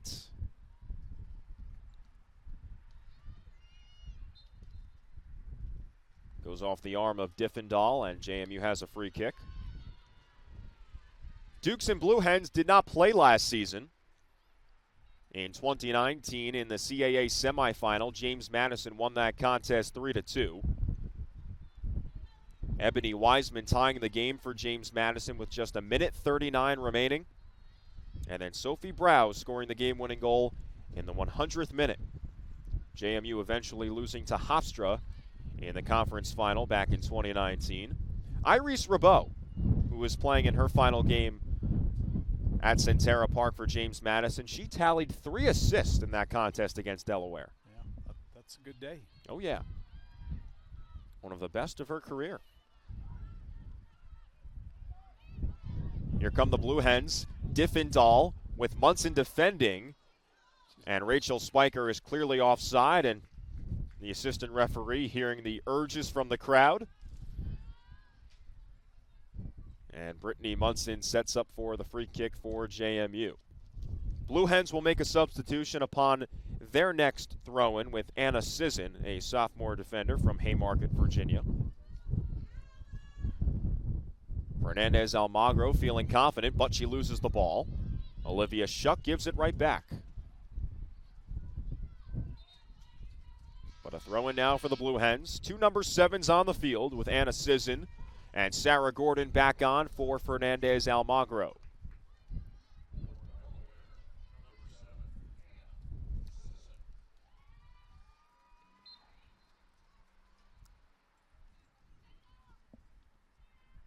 Juliana Bell to throw it in.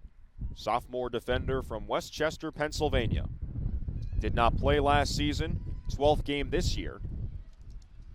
And this ball takes a touch off of JMU. Corner kick for Delaware. The Blue Hens' 3rd of the day.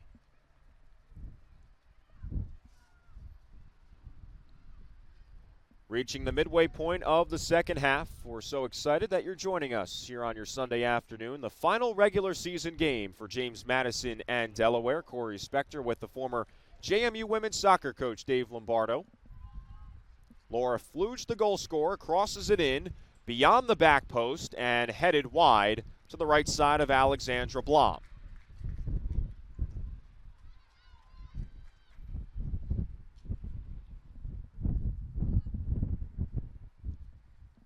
Elon and Drexel are now tied at 1. Towson UNCW still in a 0-0 tie. Hofstra has built a 4-0 lead over the College of Charleston. Yeah, they can get it rolling. An explosive offense with Miri Taylor and Lucy Porter. Diffendahl spins for Delaware. And Ginger Deal had an impact on that shot from the outside from Olivia Shuck. And the fifth-year senior, the captain for Delaware, is very displeased by the call from Carl Kummer.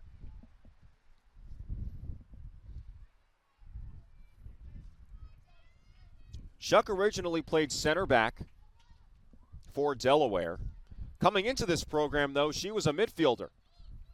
And when Barricaro had his initial sit-down with Shuck, she said, "I'm a midfielder." And Barricaro said, "How would you feel if I told you you'd be an all-conference center back?" She said, "What?" That's the position that she played for the majority of her career. As Delaware advances into the box, and Blom has it for JMU. Shuck then later became the Conference Defensive Player of the Year in 2019. Back for a fifth year, and Barricaro is so excited to put Shuck back in the midfield, a position that she desires just a little bit more. Vander Linden outside to Ariana Reyes.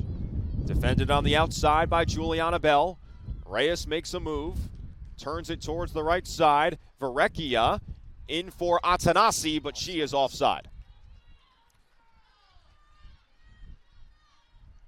That transition from center mid to center back to center mid, pretty natural, I'm assuming, throughout your career for other players? Yeah, it's not uncomfortable for them, and a lot of times you have to have kids buy into what your vision is as a coach, because sometimes you see things in them that they don't even understand is a possibility yet. And kudos to her for buying into that. Foul by Sarah Gordon against Anna Diffendahl, the target striker for the Blue Hens. Barricaro saying that Shuck is one of the most positive people I've ever been around. I spoke to him while he was in the car. He said, "I'm on the phone in my car, and I can't help but get emotional when talking about what Olivia Shuck has meant to this program." Barricaro in year number 5, Shuck in year number 5. Lauren Elwell serves it in towards the penalty spot. James Madison clears it away. And then a shot from 25 yards out off the foot of Zoe Smith gives no problems to Alexandra Blom. Ebony Wiseman is back in for James Madison.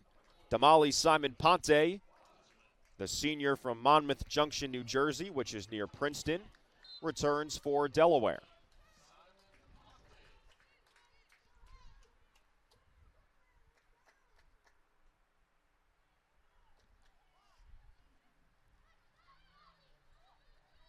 Wiseman steps over the ball, forfeits possession. Lizzie Weimer, another captain on this team. And Alexandra Blom picks it up. Well, Weimer, Dave, she has this very interesting Instagram account. Are you on Instagram, by the way? I am. Really? I can find you on there? Maybe not easily. Not easily, yeah. Well, I follow people. I'm a stalker. Well, Weimer has an Instagram account called Luncheon with Liz. She's a nutrition major, and she posts these amazing recipes. She has nearly 5,000 followers. Oh, gosh. 400-plus posts. As the Dukes turn over possession, Shuck inside, and Alexandra Blom dives to her left. That shot didn't have a lot of steam on it, off the foot of Shuck. And the Dukes now have it with Rabot. The recent posts, a pumpkin smoothie bowl and I think you'd like this one, pumpkin ravioli. I've had that. That's actually very good. Head coach Mike Barricaro saying, I wish she could stay on to become the team nutritionist because she always provides me and the team some great treats.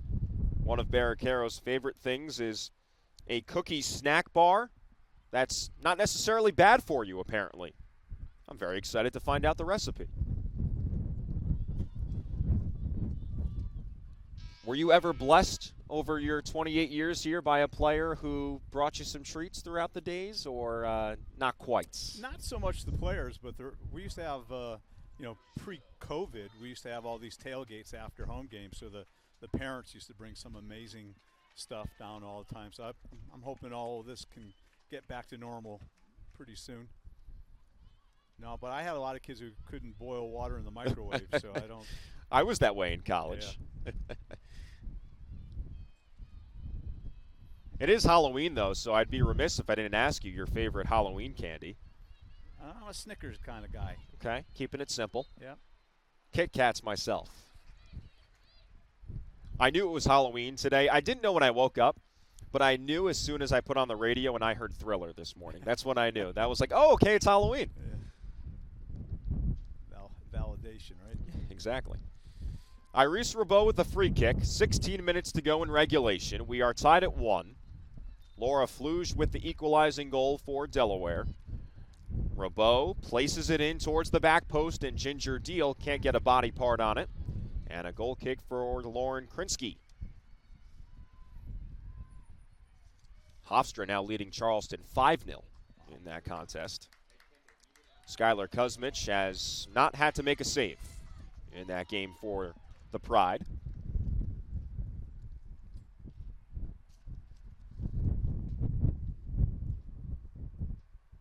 UNCW would finish as the number 1 seed, Hofstra at the number 2 spot. And James Madison with a tie or a win has the number 3 spot.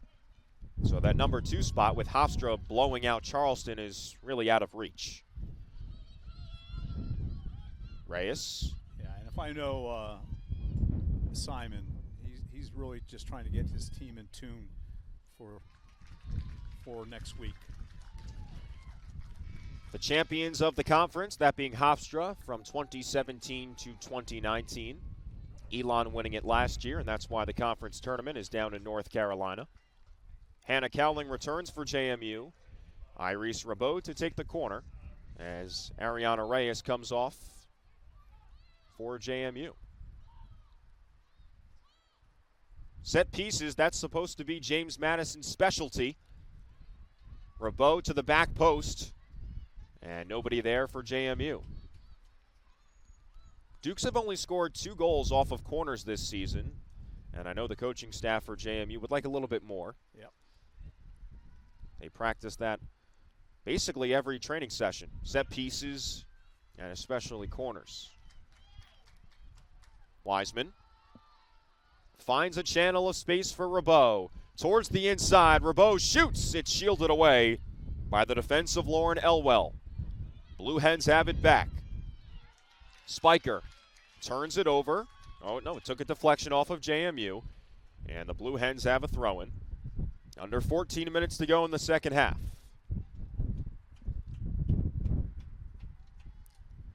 In that battle for the 4th spot in the conference, Northeastern seems to have a stranglehold on it. The Huskies are on top 1-0 over William and Mary. That contest in the 71st minute. But there is some danger for JMU to lose the number 3 spot. If Delaware were to find the winner in regulation or in extra time, and Northeastern were to pick up a victory today, then the Huskies are the number 3 team in the conference. JMU drops to number 4 and faces UNCW. But Joshua Walters, time and time again throughout this weekend, has said, we don't care who we play. UNCW, Hofstra, will have a chip on our shoulder either way. Blue Hens are called for offside as Rachel Spiker coming in from an offside position. Rather, that's Anna Sisson, 7 in white. And the Dukes have a free kick with Brittany Munson. Yeah, both of those teams they're quality teams. They're a different team than JMU from the standpoint of they're a little bit more direct in their style. They rely a lot more on athletic play. JMU likes to knock it around and a lot of combination play and stuff like that. So it's not necessarily a comfortable fit for either one of those teams.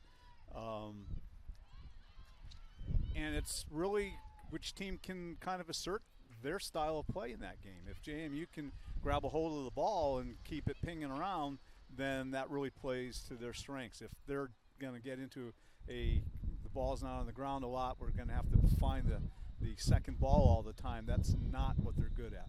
Well, Dave, I know these 4-team tournaments aren't very familiar to you, but when you're playing a game on Thursday like James Madison will, and you have the potential to be in the championship game on Sunday, are you game planning for the other teams on the other side of the bracket, or you're just locking in for that semifinal game? One game at a time.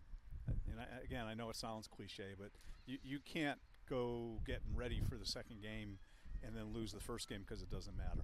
The regular season, though, if you have that Thursday-Sunday split, you will start to think about that Sunday game a little bit, though. You can, and certainly with substitution patterns and things like that. But yeah, most coaches are smart enough to stay focused in the moment.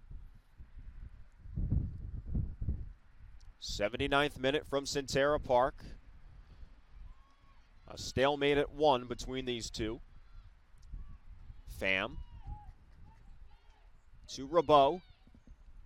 Switches the direction for Amanda Atanasi. And Ebony Wiseman expecting the overlap. And they could not connect. Rabot, a dangerous little instance of possession here. The Dukes are a little bit out of sync right now with their connecting of passes. Well, now they get it up top to Cowling, but beaten by Krinsky.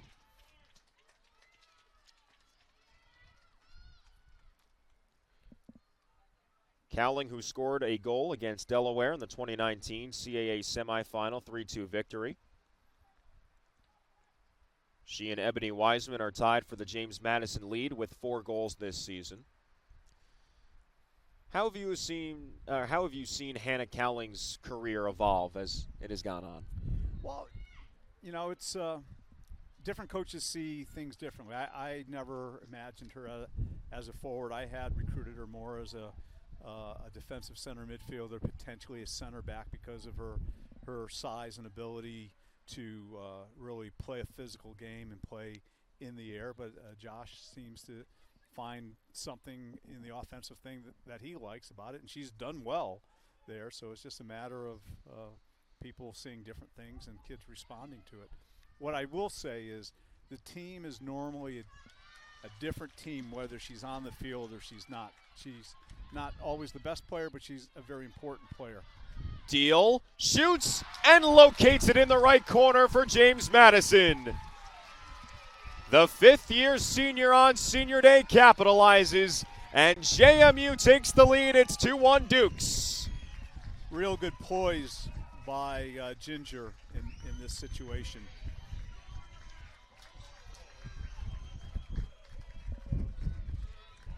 Ginger Deal with her 4th goal of the season. She gets the ball in here, and she just lets that defender speed kind of overcommit, and she just opens her hips up and just slots it. That was a finish. That wasn't a shot. Well, Grandma scores a goal on when they're celebrating Grandma. Maybe she is the real deal. Who knows? Exactly, the big deal. And JMU on top by 1. Right, 4th goal of the season for her. Now it comes down to clock management. They have to be smart about things.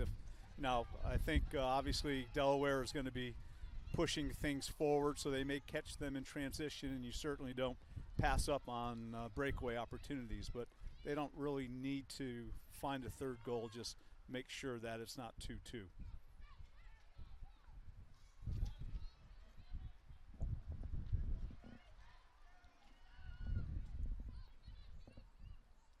So James Madison with the victory would have 18 points in CAA competition. Hofstra would move up to 19. UNCW is tied up with Towson in the 84th minute. If Towson grabs a point, they are tied with Hofstra. UNCW has the tiebreaker for first in the conference. At this point, it seems highly unlikely that James Madison would be able to receive a co-conference championship honor in the regular season. And the Dukes have 8 minutes to go to close this one out. Down the line for Adanasi. So good at carving out her own space on that left side, but the Dukes forfeit possession. Kaylee Zack returns for James Madison, along with Caitlin St. Ledger for Delaware. A savvy player, according to head coach Mike Barricaro, member of the Irish women's national team. St. Ledger's father, Brian, played men's soccer at Rowan. He won a Division III national championship in 1990. Fluge into space for Delaware. Long service as Brittany Munson is off the field for JMU. And Amanda Sevison is on. We haven't seen her in a while. Playing in her 9th game this season. Has not suited up in each of the past 5.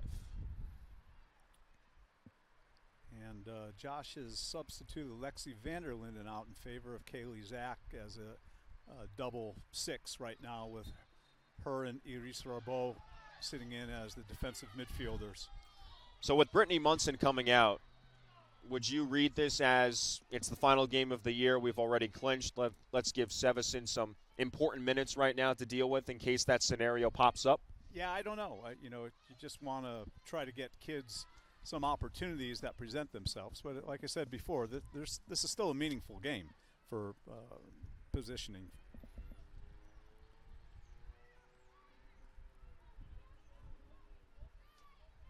Juliana Bell has played right back for a majority of the second half for Delaware. Larkin in an extreme collision as the shot will be stopped by Alexandra Blom. It's going to be a corner kick. Larkin converging there with Caitlin St. Ledger, and it's good to see that those two players are back on their feet.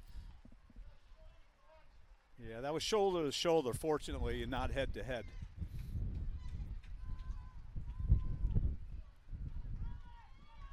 When Leah Schoen gets to stay on the sideline, that's always a good thing. Yeah. The trainer for JMU. Laura Fluge with the corner kick for Delaware. Fluge into the box, headed away by the Dukes. That looked like a head-to-head right there with Colling and you can't see the Delaware attacking player. Well, that's why Hannah's in there, is her ability to find the flighted ball, and she does not hold back when she does get after it. That is Olivia Shuck for Delaware, who scored twice against James Madison in her career in the 2017 regular season finale, 2-0 victory for the Blue Hens. I apologize, Dave, for mentioning that. And the 2018 regular season finale, a 1-1 tie against the Dukes. Shuck has scored 7 in her career, 74th career start. Has started all but one game as a freshman in 2017. A candidate for last year's Senior Class Award, which is given out to a leader in the community, excelling in athletics and academics.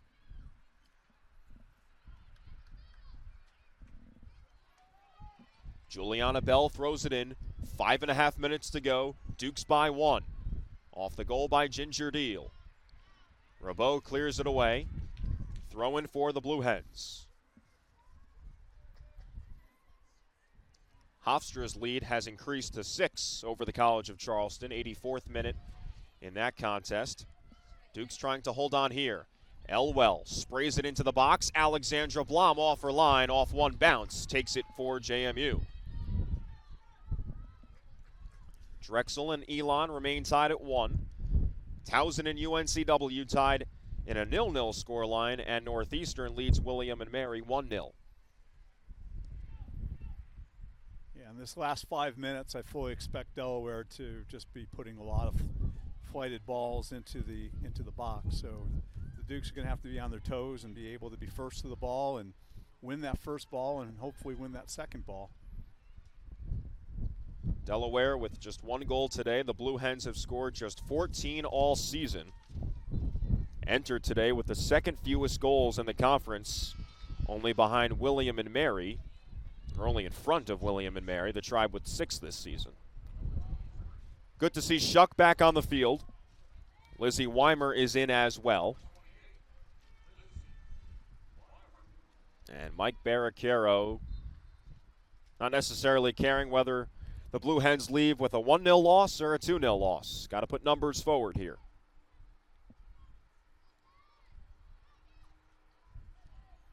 Wiseman turns for JMU. Dishes it to Zach to the right side, beyond the reach of Hannah Cowling. 3.5 minutes to go in the second half. Shuck turns to Damali Simon Ponte, who can't keep it in bounds. The Duke's job right now is to get the ball in the attacking half of the field and then just try to play keep ball for the last 3 minutes or so. And then when the opportunity presents itself, to wear out the corner flag. Make it their best friend. Yep. Larkin deep throw. Zoe Smith heads it first. Smith to Fluge. Wiseman glued up on her. And Weimer concedes it to Rabot. Cowling dangles around Sydney Wright. And how about that corner flag? Clearly affected by the wind as Cowling goes right to it. And a throw in for James Madison as the clock continues to drain.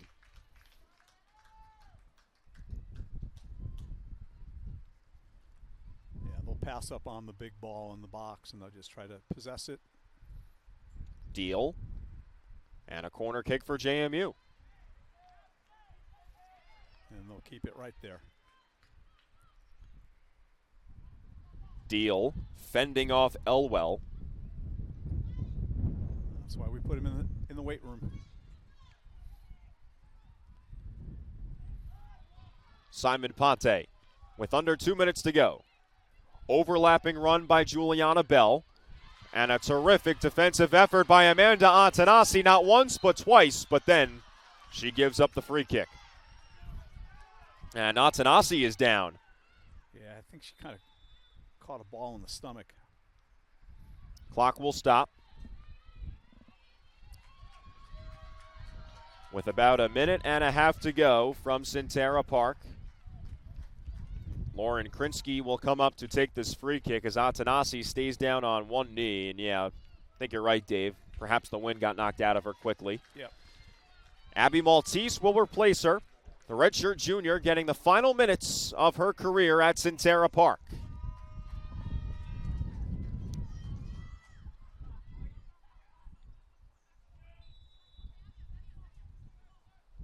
Krinsky. Over the head of Sarah Gordon, and Ebony Wiseman boots it to her right.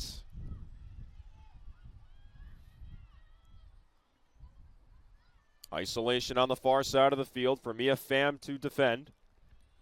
And Ginger Deal fakes the long ball, now goes for Hannah Cowling. It just trickles beyond her reach. And all the way back to the goalie and Lauren Krinsky. Just over 1 minute to play from Centera Park. Maltese touches it around Juliana Bell. Larkin off her knee. Down the line. JMU thinks she's fouled. No call on the play as Maltese races after it. Krinsky sets up the long ball towards midfield. And out of play off the Dukes. Olivia Shuck throws it right into the corner. Sarah Gordon touches it out. Another throw in for Delaware. 30 seconds to go here from Centera Park. Diffendahl. Smith crosses it in. Blom catches it for JMU. And that should waste away most of the clock.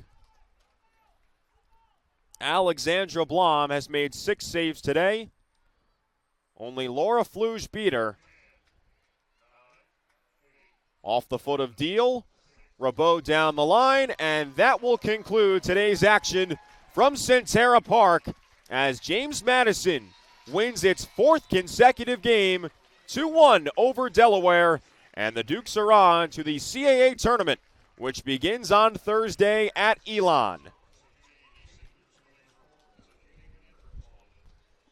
Not necessarily the cleanest performance by JMU today, but the Dukes still get a positive result. They get a good result, and you go into the tournament feeling good that you've won 4 games in a row. You haven't given up a lot of goals in that period as well, and arguably, we thought in the Elon game the Dukes probably played their best 90 minutes of soccer. This is what you want to be doing. You want to be peaking at the right time of the year.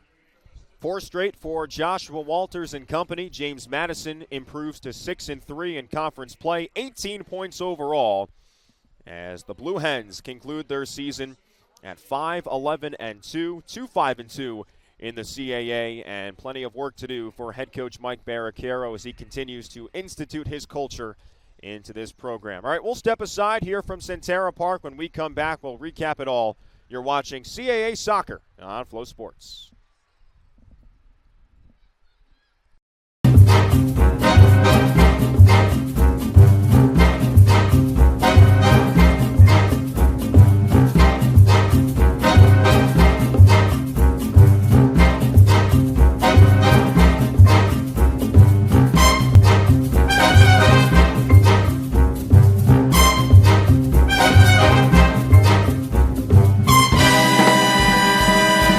Cross Keys Vineyards. Open daily.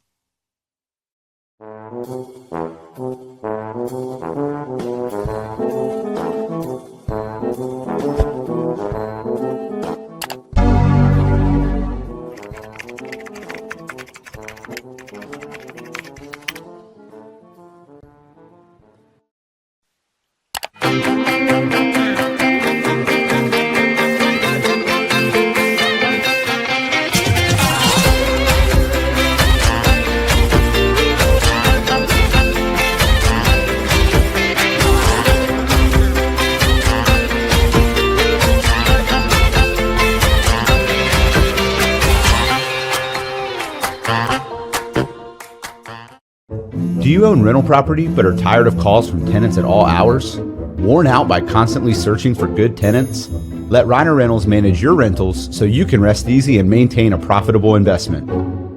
We take away the headaches of advertising, leasing, maintenance, rent collection, and accounting by treating your rental like one of our own.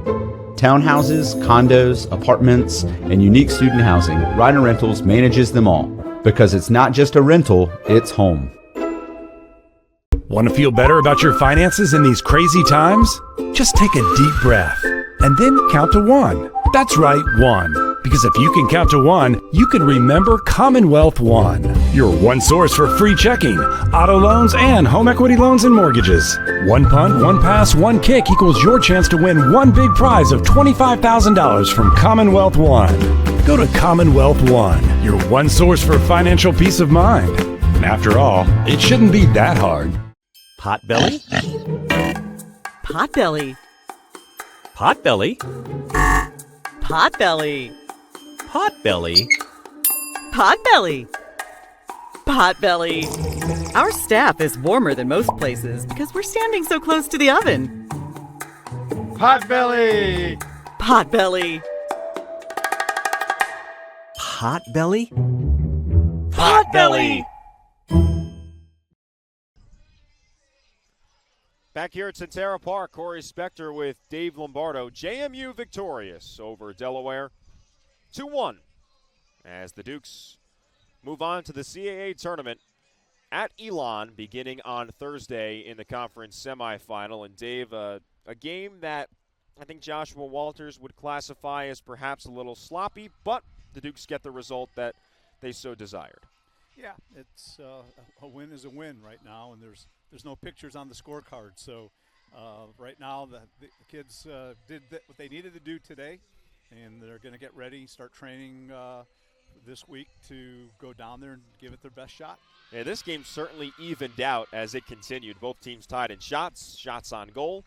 JMU with a slight edge in corners, and the Dukes pick up a 2-1 win over Delaware. So what does that mean moving forward? Well, taking a look at other results around the conference, Hofstra demolished Charleston 6-0 today, so the Pride have advanced to 19 points.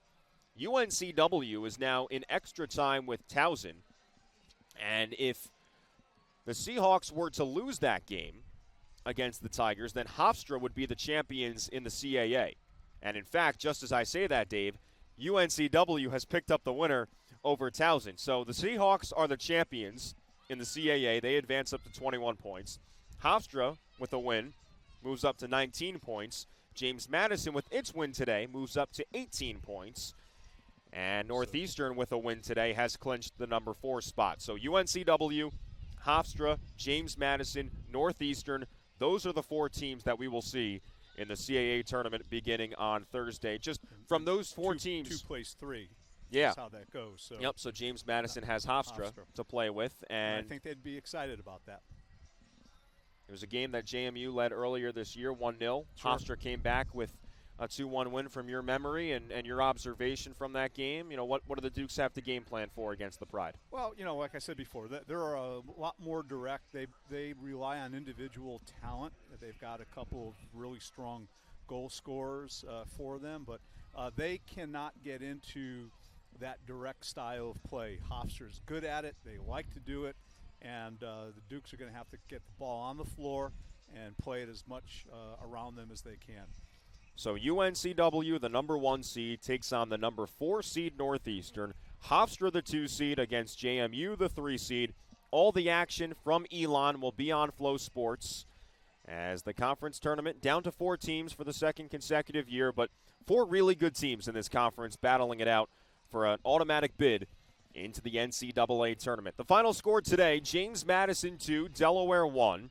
Folks, stick around, especially if you're fans of the Dukes. We'll have the presentation of the senior celebration today for the 6 individuals, Iris Rabot, Ginger Deal, Ebony Wiseman, Abby Maltese, Hannah Cowling, and Amy Japp. So we will have that presented to you on Flow Sports. But for now, for Dave Lombardo and our entire crew, Whit Farrell and Blake Kozlowski running the show behind the scenes, I'm Corey Spector saying so long from Centera Park. James Madison 2, Delaware 1.